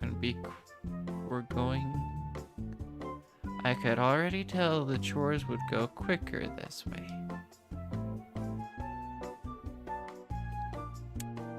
Read the words that are on the page, John. I watched her until she finished her little break and gone back. I watched her until she finished her little break and gone back to raking. Or rather, until she spotted me looking at her and gave me a big thumbs up, which I pretended I hadn't seen. Because of course you did. Do, pulling up weeds. I shook my head at myself, tossing another fistful of fleecy stalks into the bucket. Something about this girl stirred up my insides.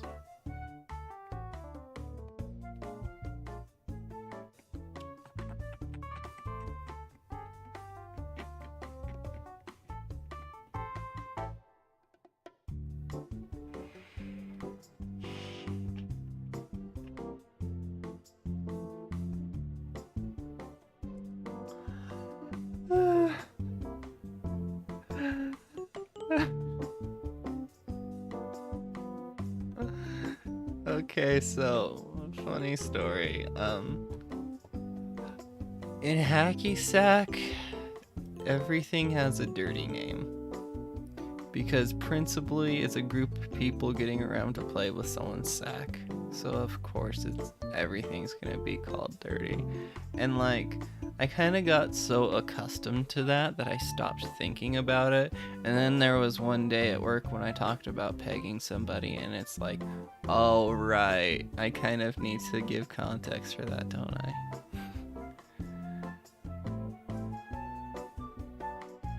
By the way, in Hacky Sack, pegging is when you throw it at somebody.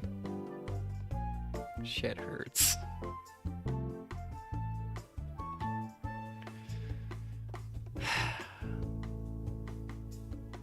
Yeah, okay. I, for one, definitely wouldn't have been through enough to pick up a rake with a leg injury like that. You know, Rusty Bear Trap. If anything, I'd have sat on the couch playing video games until it healed. So I guess I felt a feeling that was partway between admiration and total bewilderment. Because there Mallory was, her pale skin glistening as she did yard work for me, her dress swaying and dancing around her thighs as she moved. Wait, am I still looking at her? I thought I went back to weeding. I had to put an end to this distraction. It looked like Mallory was just about to finish anyway, so I carried my bucket over to her. Looking good. Work. Good work, I mean.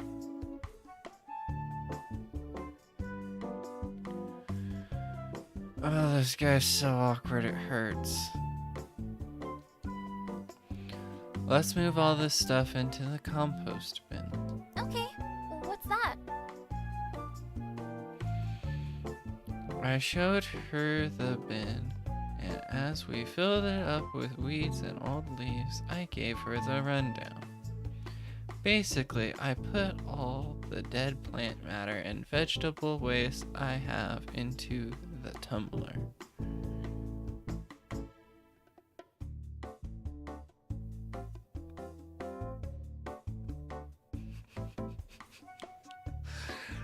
Oh, that is so over the top, Ron. Me, when a person of the opposite sex, commonly referred to as a woman, is within 500 miles of me for more than 2 seconds. That is this dude. It truly is.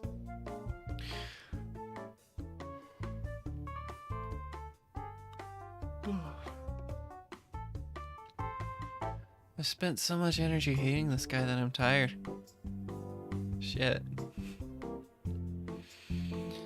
Since it's a sealed container, it traps lots of heat inside and helps stuff break down. See the handle on the side? I use that to turn the tumbler every so often, so everything gets mixed together. Then, once it's all broken down, I mix it with the garden soil. The compost gives the soil extra nutrients, which helps the plants grow. Oh my god, I don't care. Chill with cat. True.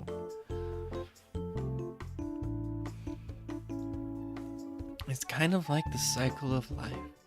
I save all the peels and ends from the produce I eat and turn them into compost and use that to grow more stuff. So the garden really provides its own nutrients for the next crop of plants to grow there. I also put my feces in there because feces. Wow, that's amazing. Right? Feces. Honestly, everybody should be doing this. It's a big part of reducing waste. Bro, shut up.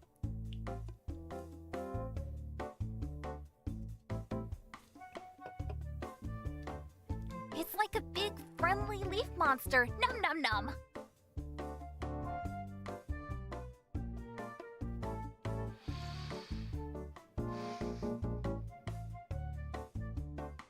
I can't. That was cute. Okay. She fed the last of the garden waste into the mouth of the bin, and then patted the top as though. Then patted the top of it as though praising a good dog.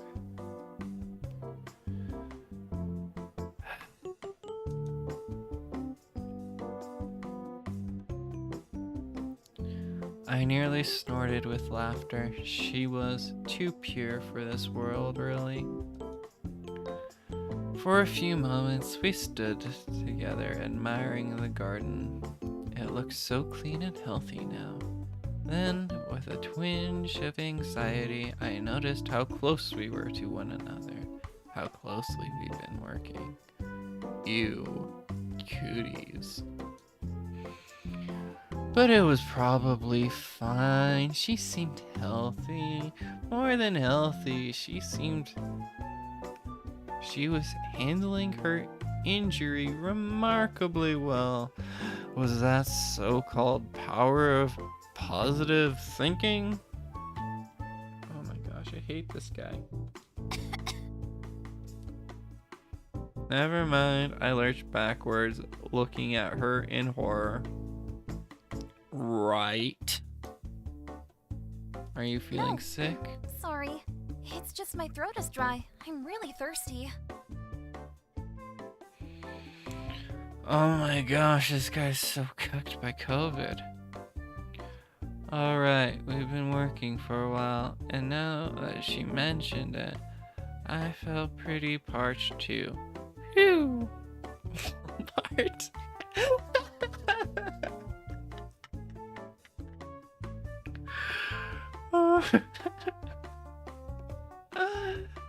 One chocolate one for everything.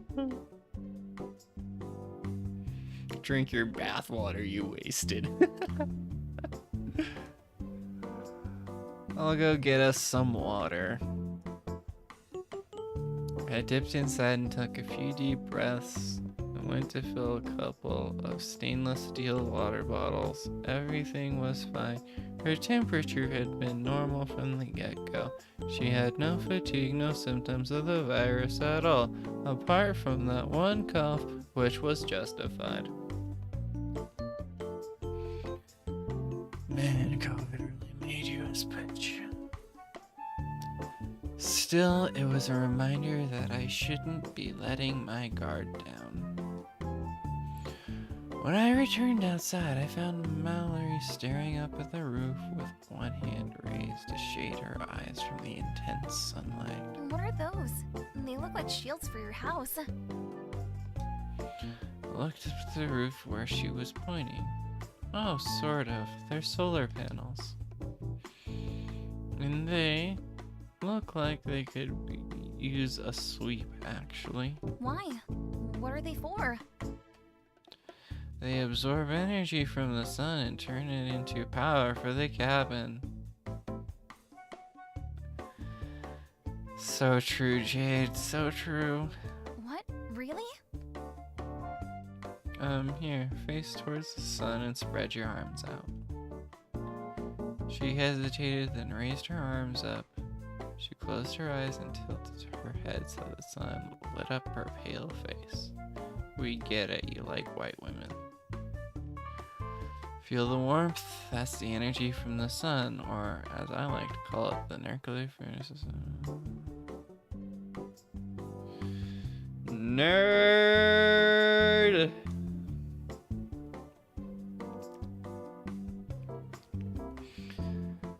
The solar panels take that energy and convert it into electricity. That current makes its way down into a charge controller, which turns the current into batteries. My computer, appliances, and lights are all modified to run off of that DC voltage.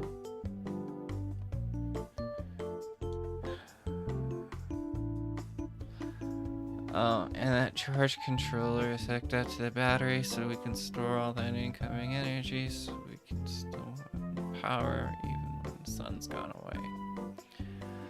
I hoped my explanation made sense. I mean, it's not like I know how to talk to people or anything. So you capture the sunshine and turn it into energy? Isn't that like what flowers do?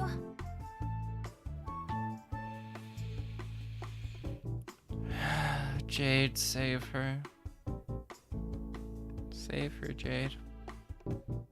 Take her away from the bad man. Yeah, that's one way to think about it.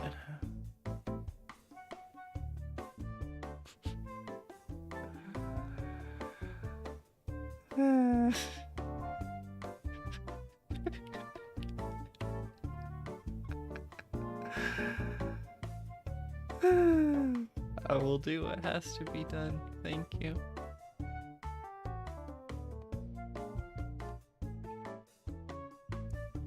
The twinkling in her eyes at her return, she continued to gaze up at the panels in awe. It's like magic. If we'd had something like this where I grew up, then the citywide power outages wouldn't have mattered so much. The floor thickens. Her smile faded a little. Suddenly the conversation felt heavy. I wanted to ask her to tell me more, but I was afraid. Yeah, 'cause you suddenly have social acumen. Give me a few minutes to sweep the leaves on the roof, then we can go say hi to the hens. Ooh, okay. They're over there, just FYI, in case I happen to fall to my death or something. What? Don't worry, if that happens, you can just bury me in the garden. My corpse will give lots of nutrients to the soil. She gasped, clearly horrified, and I couldn't keep a straight face anymore. I laughed.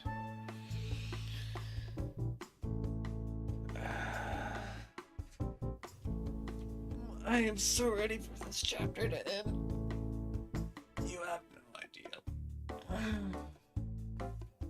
Don't kid around like that. It's not funny.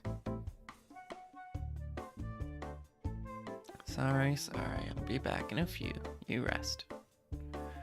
I grabbed my ladder and broom from the shed and headed onto the roof, swept all the leaves off the solar panels, and cleared out the eaves for good measure. I paused to gaze down at Mallory in the garden. Creep. She looked so peaceful among the plants. Butterflies had gathered nearby on a patch of wildflowers, and she was smiling at them. I didn't even think I'd seen a sweeter scene. Blah. I looked across the distant hills towards what remained of the city.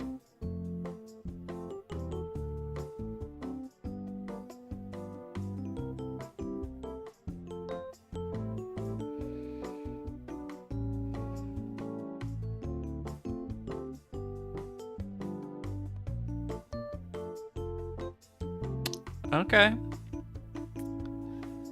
That was where Mallory had come from, I assume so. But now she confirmed it with her comment about the power outages. The thought of her living there almost hurts. Even from my rooftop, I could see how everything had fallen into disrepair. What does bro mean?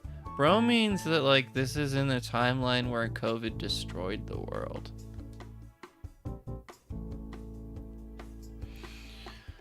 I remember the long ago announcements that the public buildings would be closing down indefinitely. Sports stadiums, movie theaters, malls, offices had all been shuttered.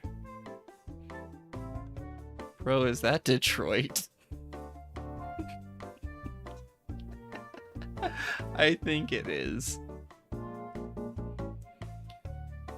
Even apartment complexes and private homes had to change. People were moved and shuffled around as fences went up and shared spaces became inaccessible. Anything to keep people apart from each other, or at least in their own small safety bubbles. I hadn't set foot in the city for years. And looking at it now, I had no desire to ever set foot there again. We're pretending it was wrong. With a sad sigh, I turned my back on the ghost city and climbed in from my roof. I met Mallory at the garden and forced a smile. Ready? She seemed so excited as we made our way over to the chicken coop. For a moment, I thought I saw a spring in her step. Then I realized it was just her limp. You know, from when I, bear trap. Was the aspirin she'd taken wearing off already? The chickens clucked with extra enthusiasm when they saw that I had company. When I opened the door to their feeding to their fenced-in area, some of them flapped their wings furiously, sending their feathers flying and making Mallory laugh. Cocks on the screen now? True. All the cocks. For as long as they've been alive, I've been alone, so they're either happy for me or scared of you. I'm not sure.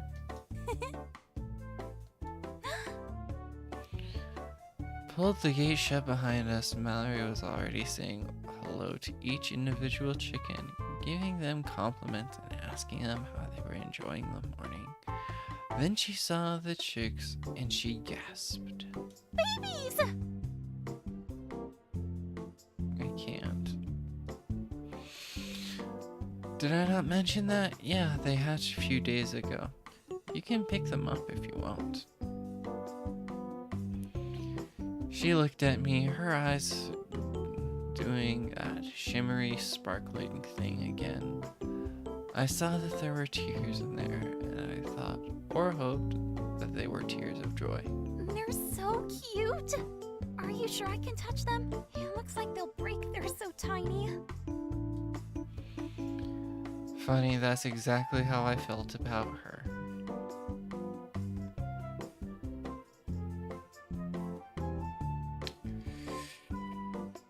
Oh, please let this chapter end.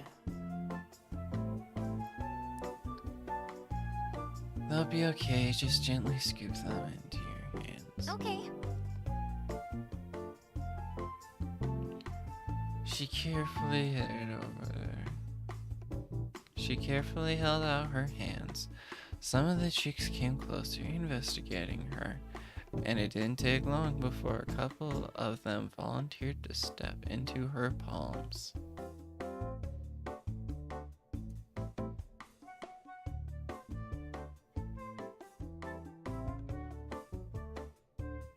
I am happy for you, Ron. Mallory let out a small squeak and lifted the chicks up to her face. The chicks reciprocated with their own happy peeping noises, dancing in her hands as she stroked their golden down with a single fingertip. They're so soft. I love them. I believed her. It was weird. I couldn't fathom loving something so easily or so quickly, but Mallory did. And I had a hunch she had taken a bullet for those baby chicks. Oh, sorry about the smell, by the way. I'm used to it, so I guess I forgot that coops can get pretty smelly. I don't find it bad at all. Way to be, Stacy. She continued to pet and play with the little chicks. The wholesome scene was just too precious.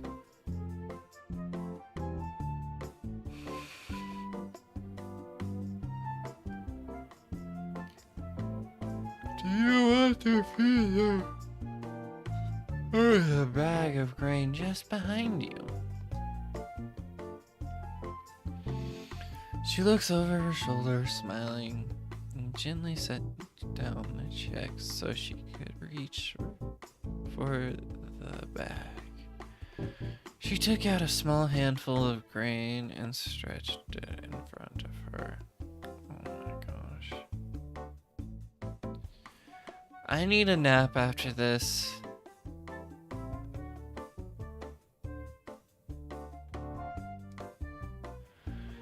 The chicks started to eat, but soon the adult hens came to join. You know, it's hard to stop Ryu Hayabusa. He's got weak ankles, I know that much, but like when he's on the offensive, weak ankles don't help you very much. All the chickens loved Mallory. They nibbled at her dress and danced around her as she fed them, the clucking intensifying with every handful of grain, becoming so loud that Mallory started to laugh. They're so happy. I nodded. I try to give them a good life. Even if it's Huh? What do you mean? I mean, I eat them.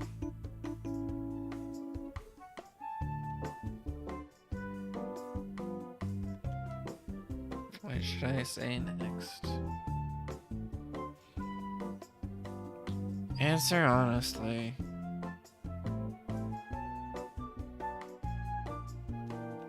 Well, some of these chicks will grow up into egg layers so that we can eat things like that amazing omelet you made this morning, and others will be butchered for meat. She stared at me and then looked away, and those were definitely not tears of joy in her eye. Not anymore. She petted another baby chick, but this time her hand was trembling. I felt pretty bad in that moment. You take care of them from the time they're little babies like this, and then you kill them? Yeah.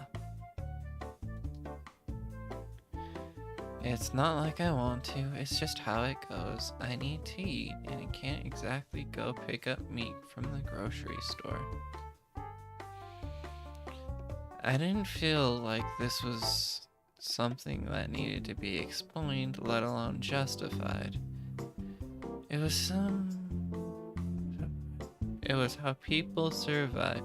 It definitely wasn't pleasant or ideal, but just like staying away from each other to stop the spread of the deadly virus, it was necessary.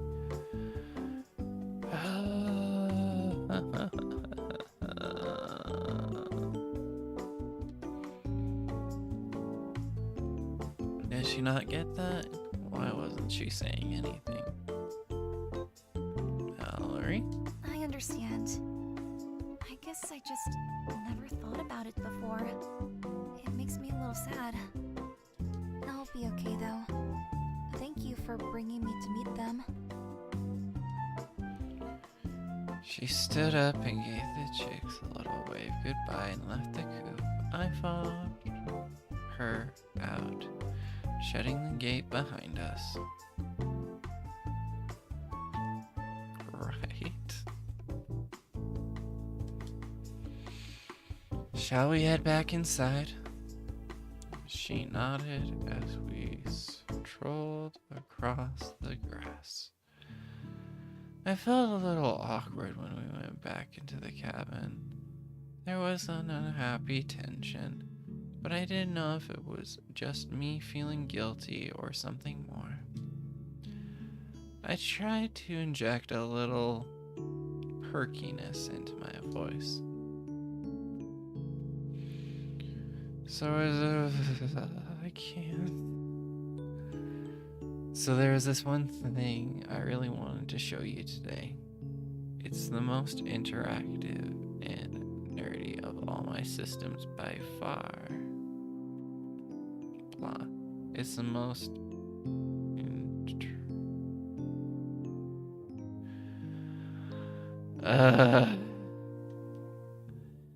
She tilted her head questioningly. Remember when I said I have fish? Well, that's a bit more complicated than that. The fish are actually part of a system I use to grow plants and food indoors. That way I can have at least some fresh things to eat in winter. Oh? It's called aquaponics, and it's really freaking cool. Come on, I'll show you. She smiled softly like she was charmed by the idea. That's a relief. I led Mallory through the cabin to my aquaponics room. It was sort of tucked away, and since I always kept the door closed, it was easy to miss. You didn't move away from the city moved away from you.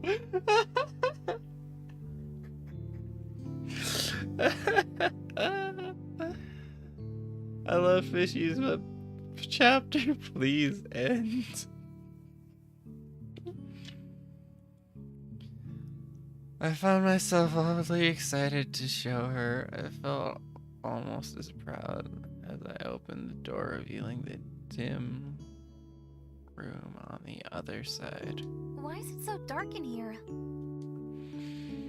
I know, the purple light is kind of strange. It's because all of these are grow lights. They're a wavelength that mimics the sun and gives the plants a specific red and blue light they need. It's a way of tricking them into thinking they're outside.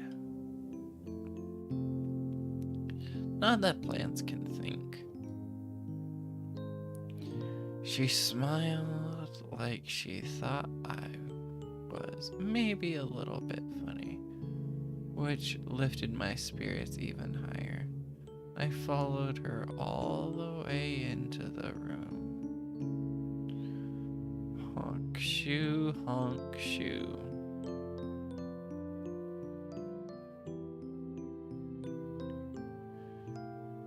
I'm sorry, Jade.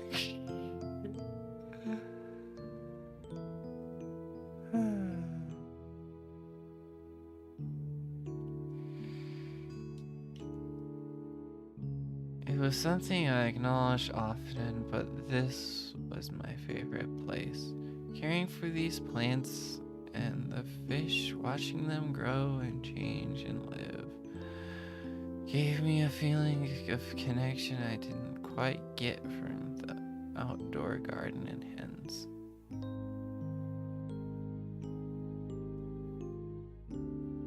Okay, yesterday it wasn't boring. And it doesn't help that, dang it, I'm out of energy. I just can't anymore. I'm done. I'm over it. Please, chapter end.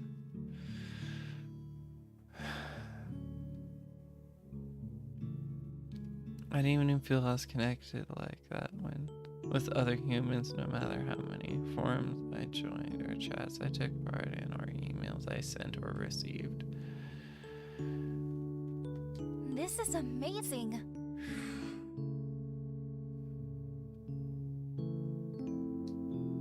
Told ya. I know, but I wasn't expecting so many plants. You have so much food. I felt a twinge of guilt for how upset I'd been over the potatoes she burned. Welcome back, Jade. What does this guy even do for a living? He codes. He's an IT tech guy. He writes code. He does freelance work doing coding. You know, in the post-COVID apocalypse. She walked down the rows of potted vegetables and fish tanks, murmuring hello to the fish, examining the water feeding system and the grow lights. It's off the grid, but he still has internet. How? Nobody knows. He just makes it work. Okay? Don't ask questions. He's his own ISP. I imagine it all through her eyes. The eyes of someone seeing something like this for the first time. It must have seemed like a mad scientist layer or something.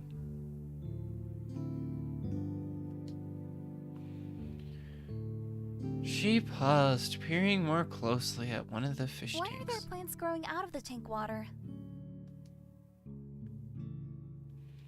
Technically, they're not. They have their own water. They've just been cycled through the fish tank as well. That's how they get nutrients. I pointed out the tubes that cycled the water. It's like the circle of life. I feed the fish, they produce waste, which contains ammonia, that gets converted into nitrates, and then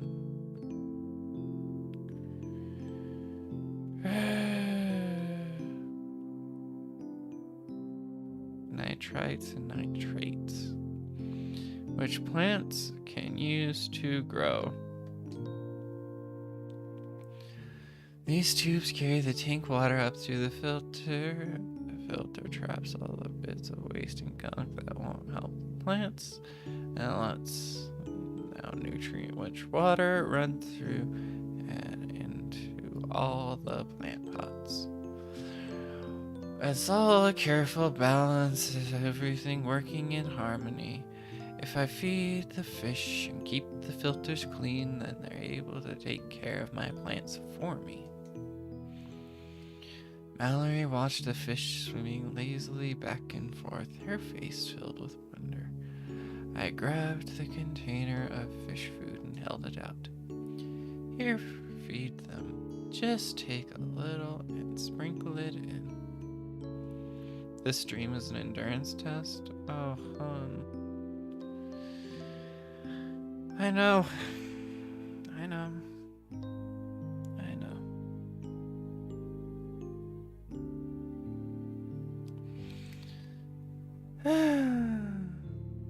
For my future employers, cracks in the tank, the water flows out and ruins both their tank.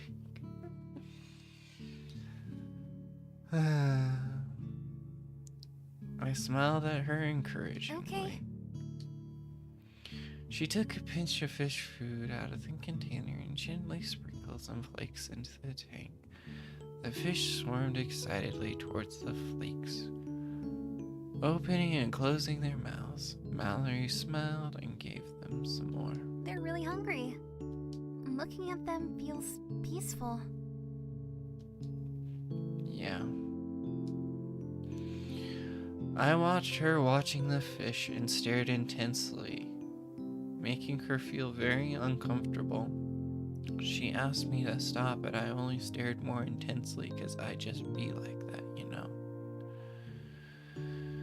And imagine showing her how to set up the system like this from scratch. I imagined us doing it together, planting the seeds of her favorite flower or special fruit she'd never tried, celebrating the first bud and the first harvest. Me win woman, true. Me win woman too.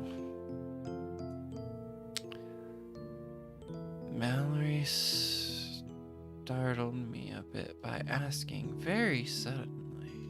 Who taught you all of this? I'm just a fucking nerd. She was too close. I took a step back and bumped into some shelving behind me. I could feel my face warming up. Beta. Wuss. Other words.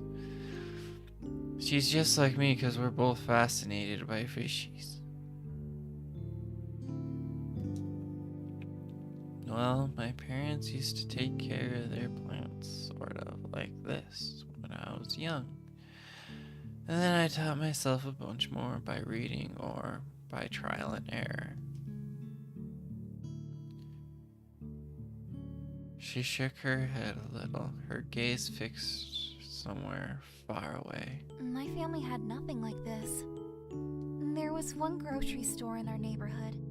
We'd have to wait in line for ages, and then the shelves would be practically empty. We had to scrounge and make do with food that was either spoiled or just plain not enough. All these systems you use, if we could have had something like this, then maybe... My stomach felt tight.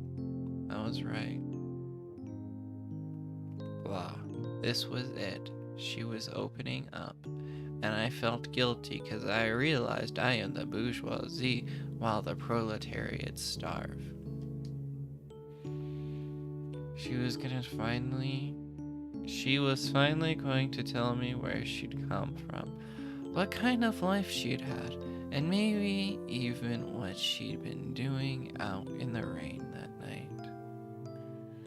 Hurry up, I want to play TF2. Multitask. Have a second tab. Have this on your phone. You'll figure it out. I didn't feel ready. Why was my heart beating so fast? She looked so somber as her mouth came open, hesitant. You don't understand TF2 is weird. I understand that you're weird. Oh.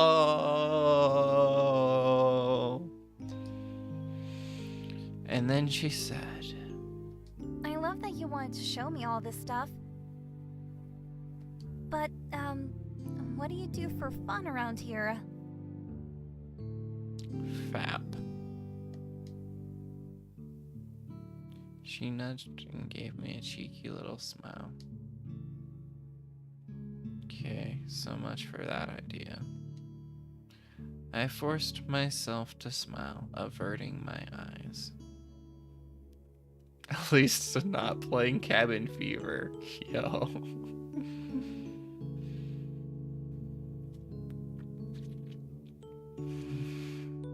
Yeah, I know. All work and no play, yada yada. How about this? Let's go make some tea, get something to eat, and I'll show you my video games. Because you know, video games. She nodded, suddenly grinning just as bright as she'd been this morning, as if the day had brought her no sadness at all. She said goodbye to all the little fish. I should be sleeping. You should be sleeping, Jade. And back to the bright lit hall, I followed close up, closing the room behind us. We ended up spending most of our afternoon playing games on my tablet and snacking. When I showed Mallory my favorite retro game, the Idle Clicker, just the right balance of dopamine, including rewards, she told me she'd played it before with her sister when they were children, and she's in that game. 'Cause of course she is. You just have to play it. If Jonathan can play this and not be judged, then nobody should say anything about mine.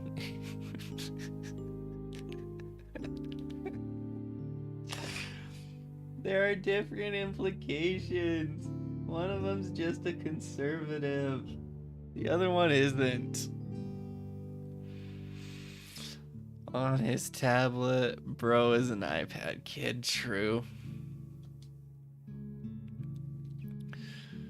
She was so excited about this, and once again, her enthusiasm was infectious. I used to hold the record for the fastest speedrun of this game, you know. How do you speedrun an Idle Clicker, especially with one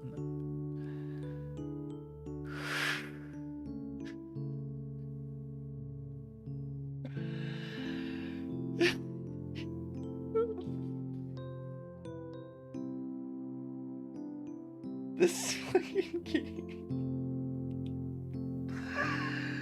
No.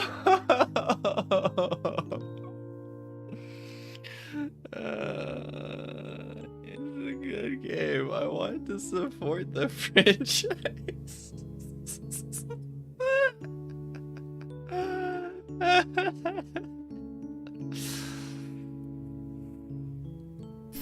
You did not.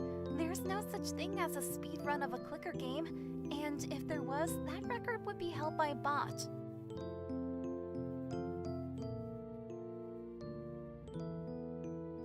So you don't know what a strawberry is, but you understand speedrunning.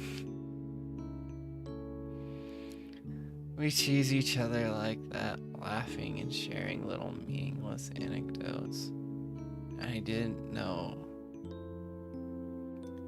didn't notice her shifting closer to me, getting more comfortable.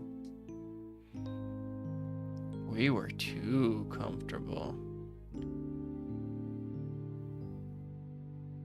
Comfortable silence took over, and Mallory leaned against me.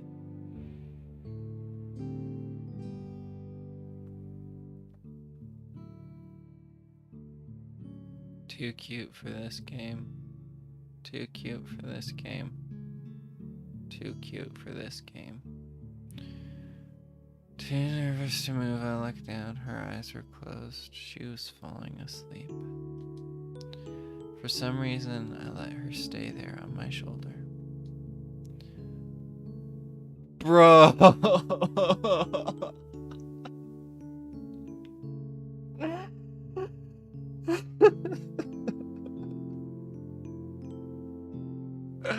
I studied her taking notes. Making flashcards because I think this might be on the test later.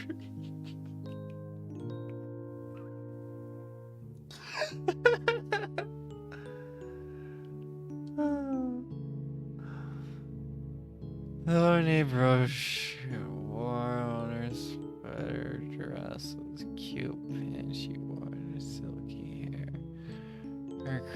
skin, narrow shoulders, a black and waist bra.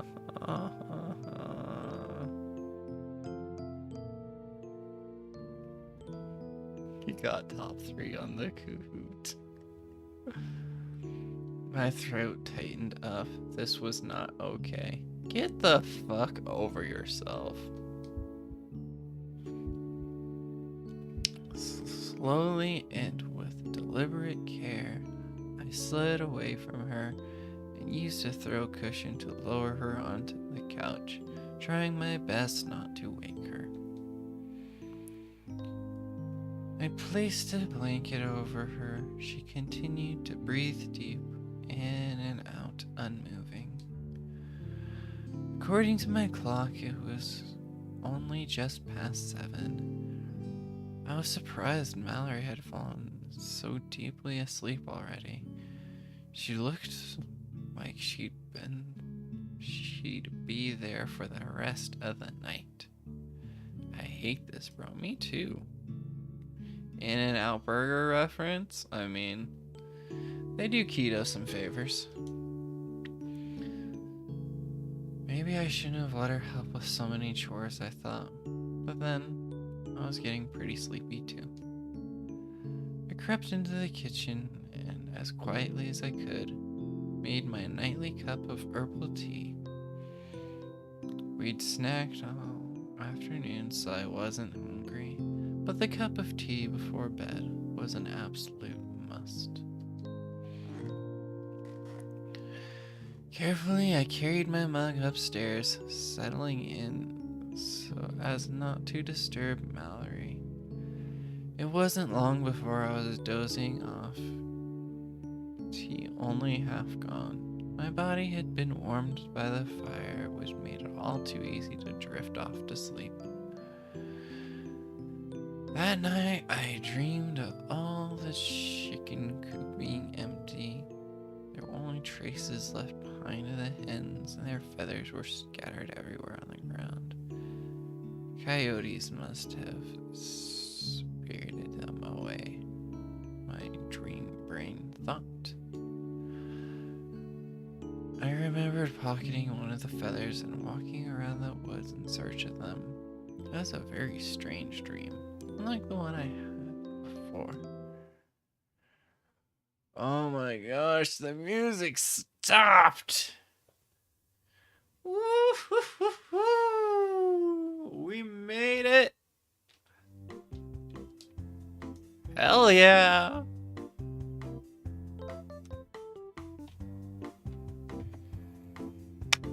Screw this game! Oh boy. I'm done. I'm so done. I am so done. Ron, Jade, thank you for hanging out, VOD watchers. I love you. I'm gonna go take a nap now. Bye.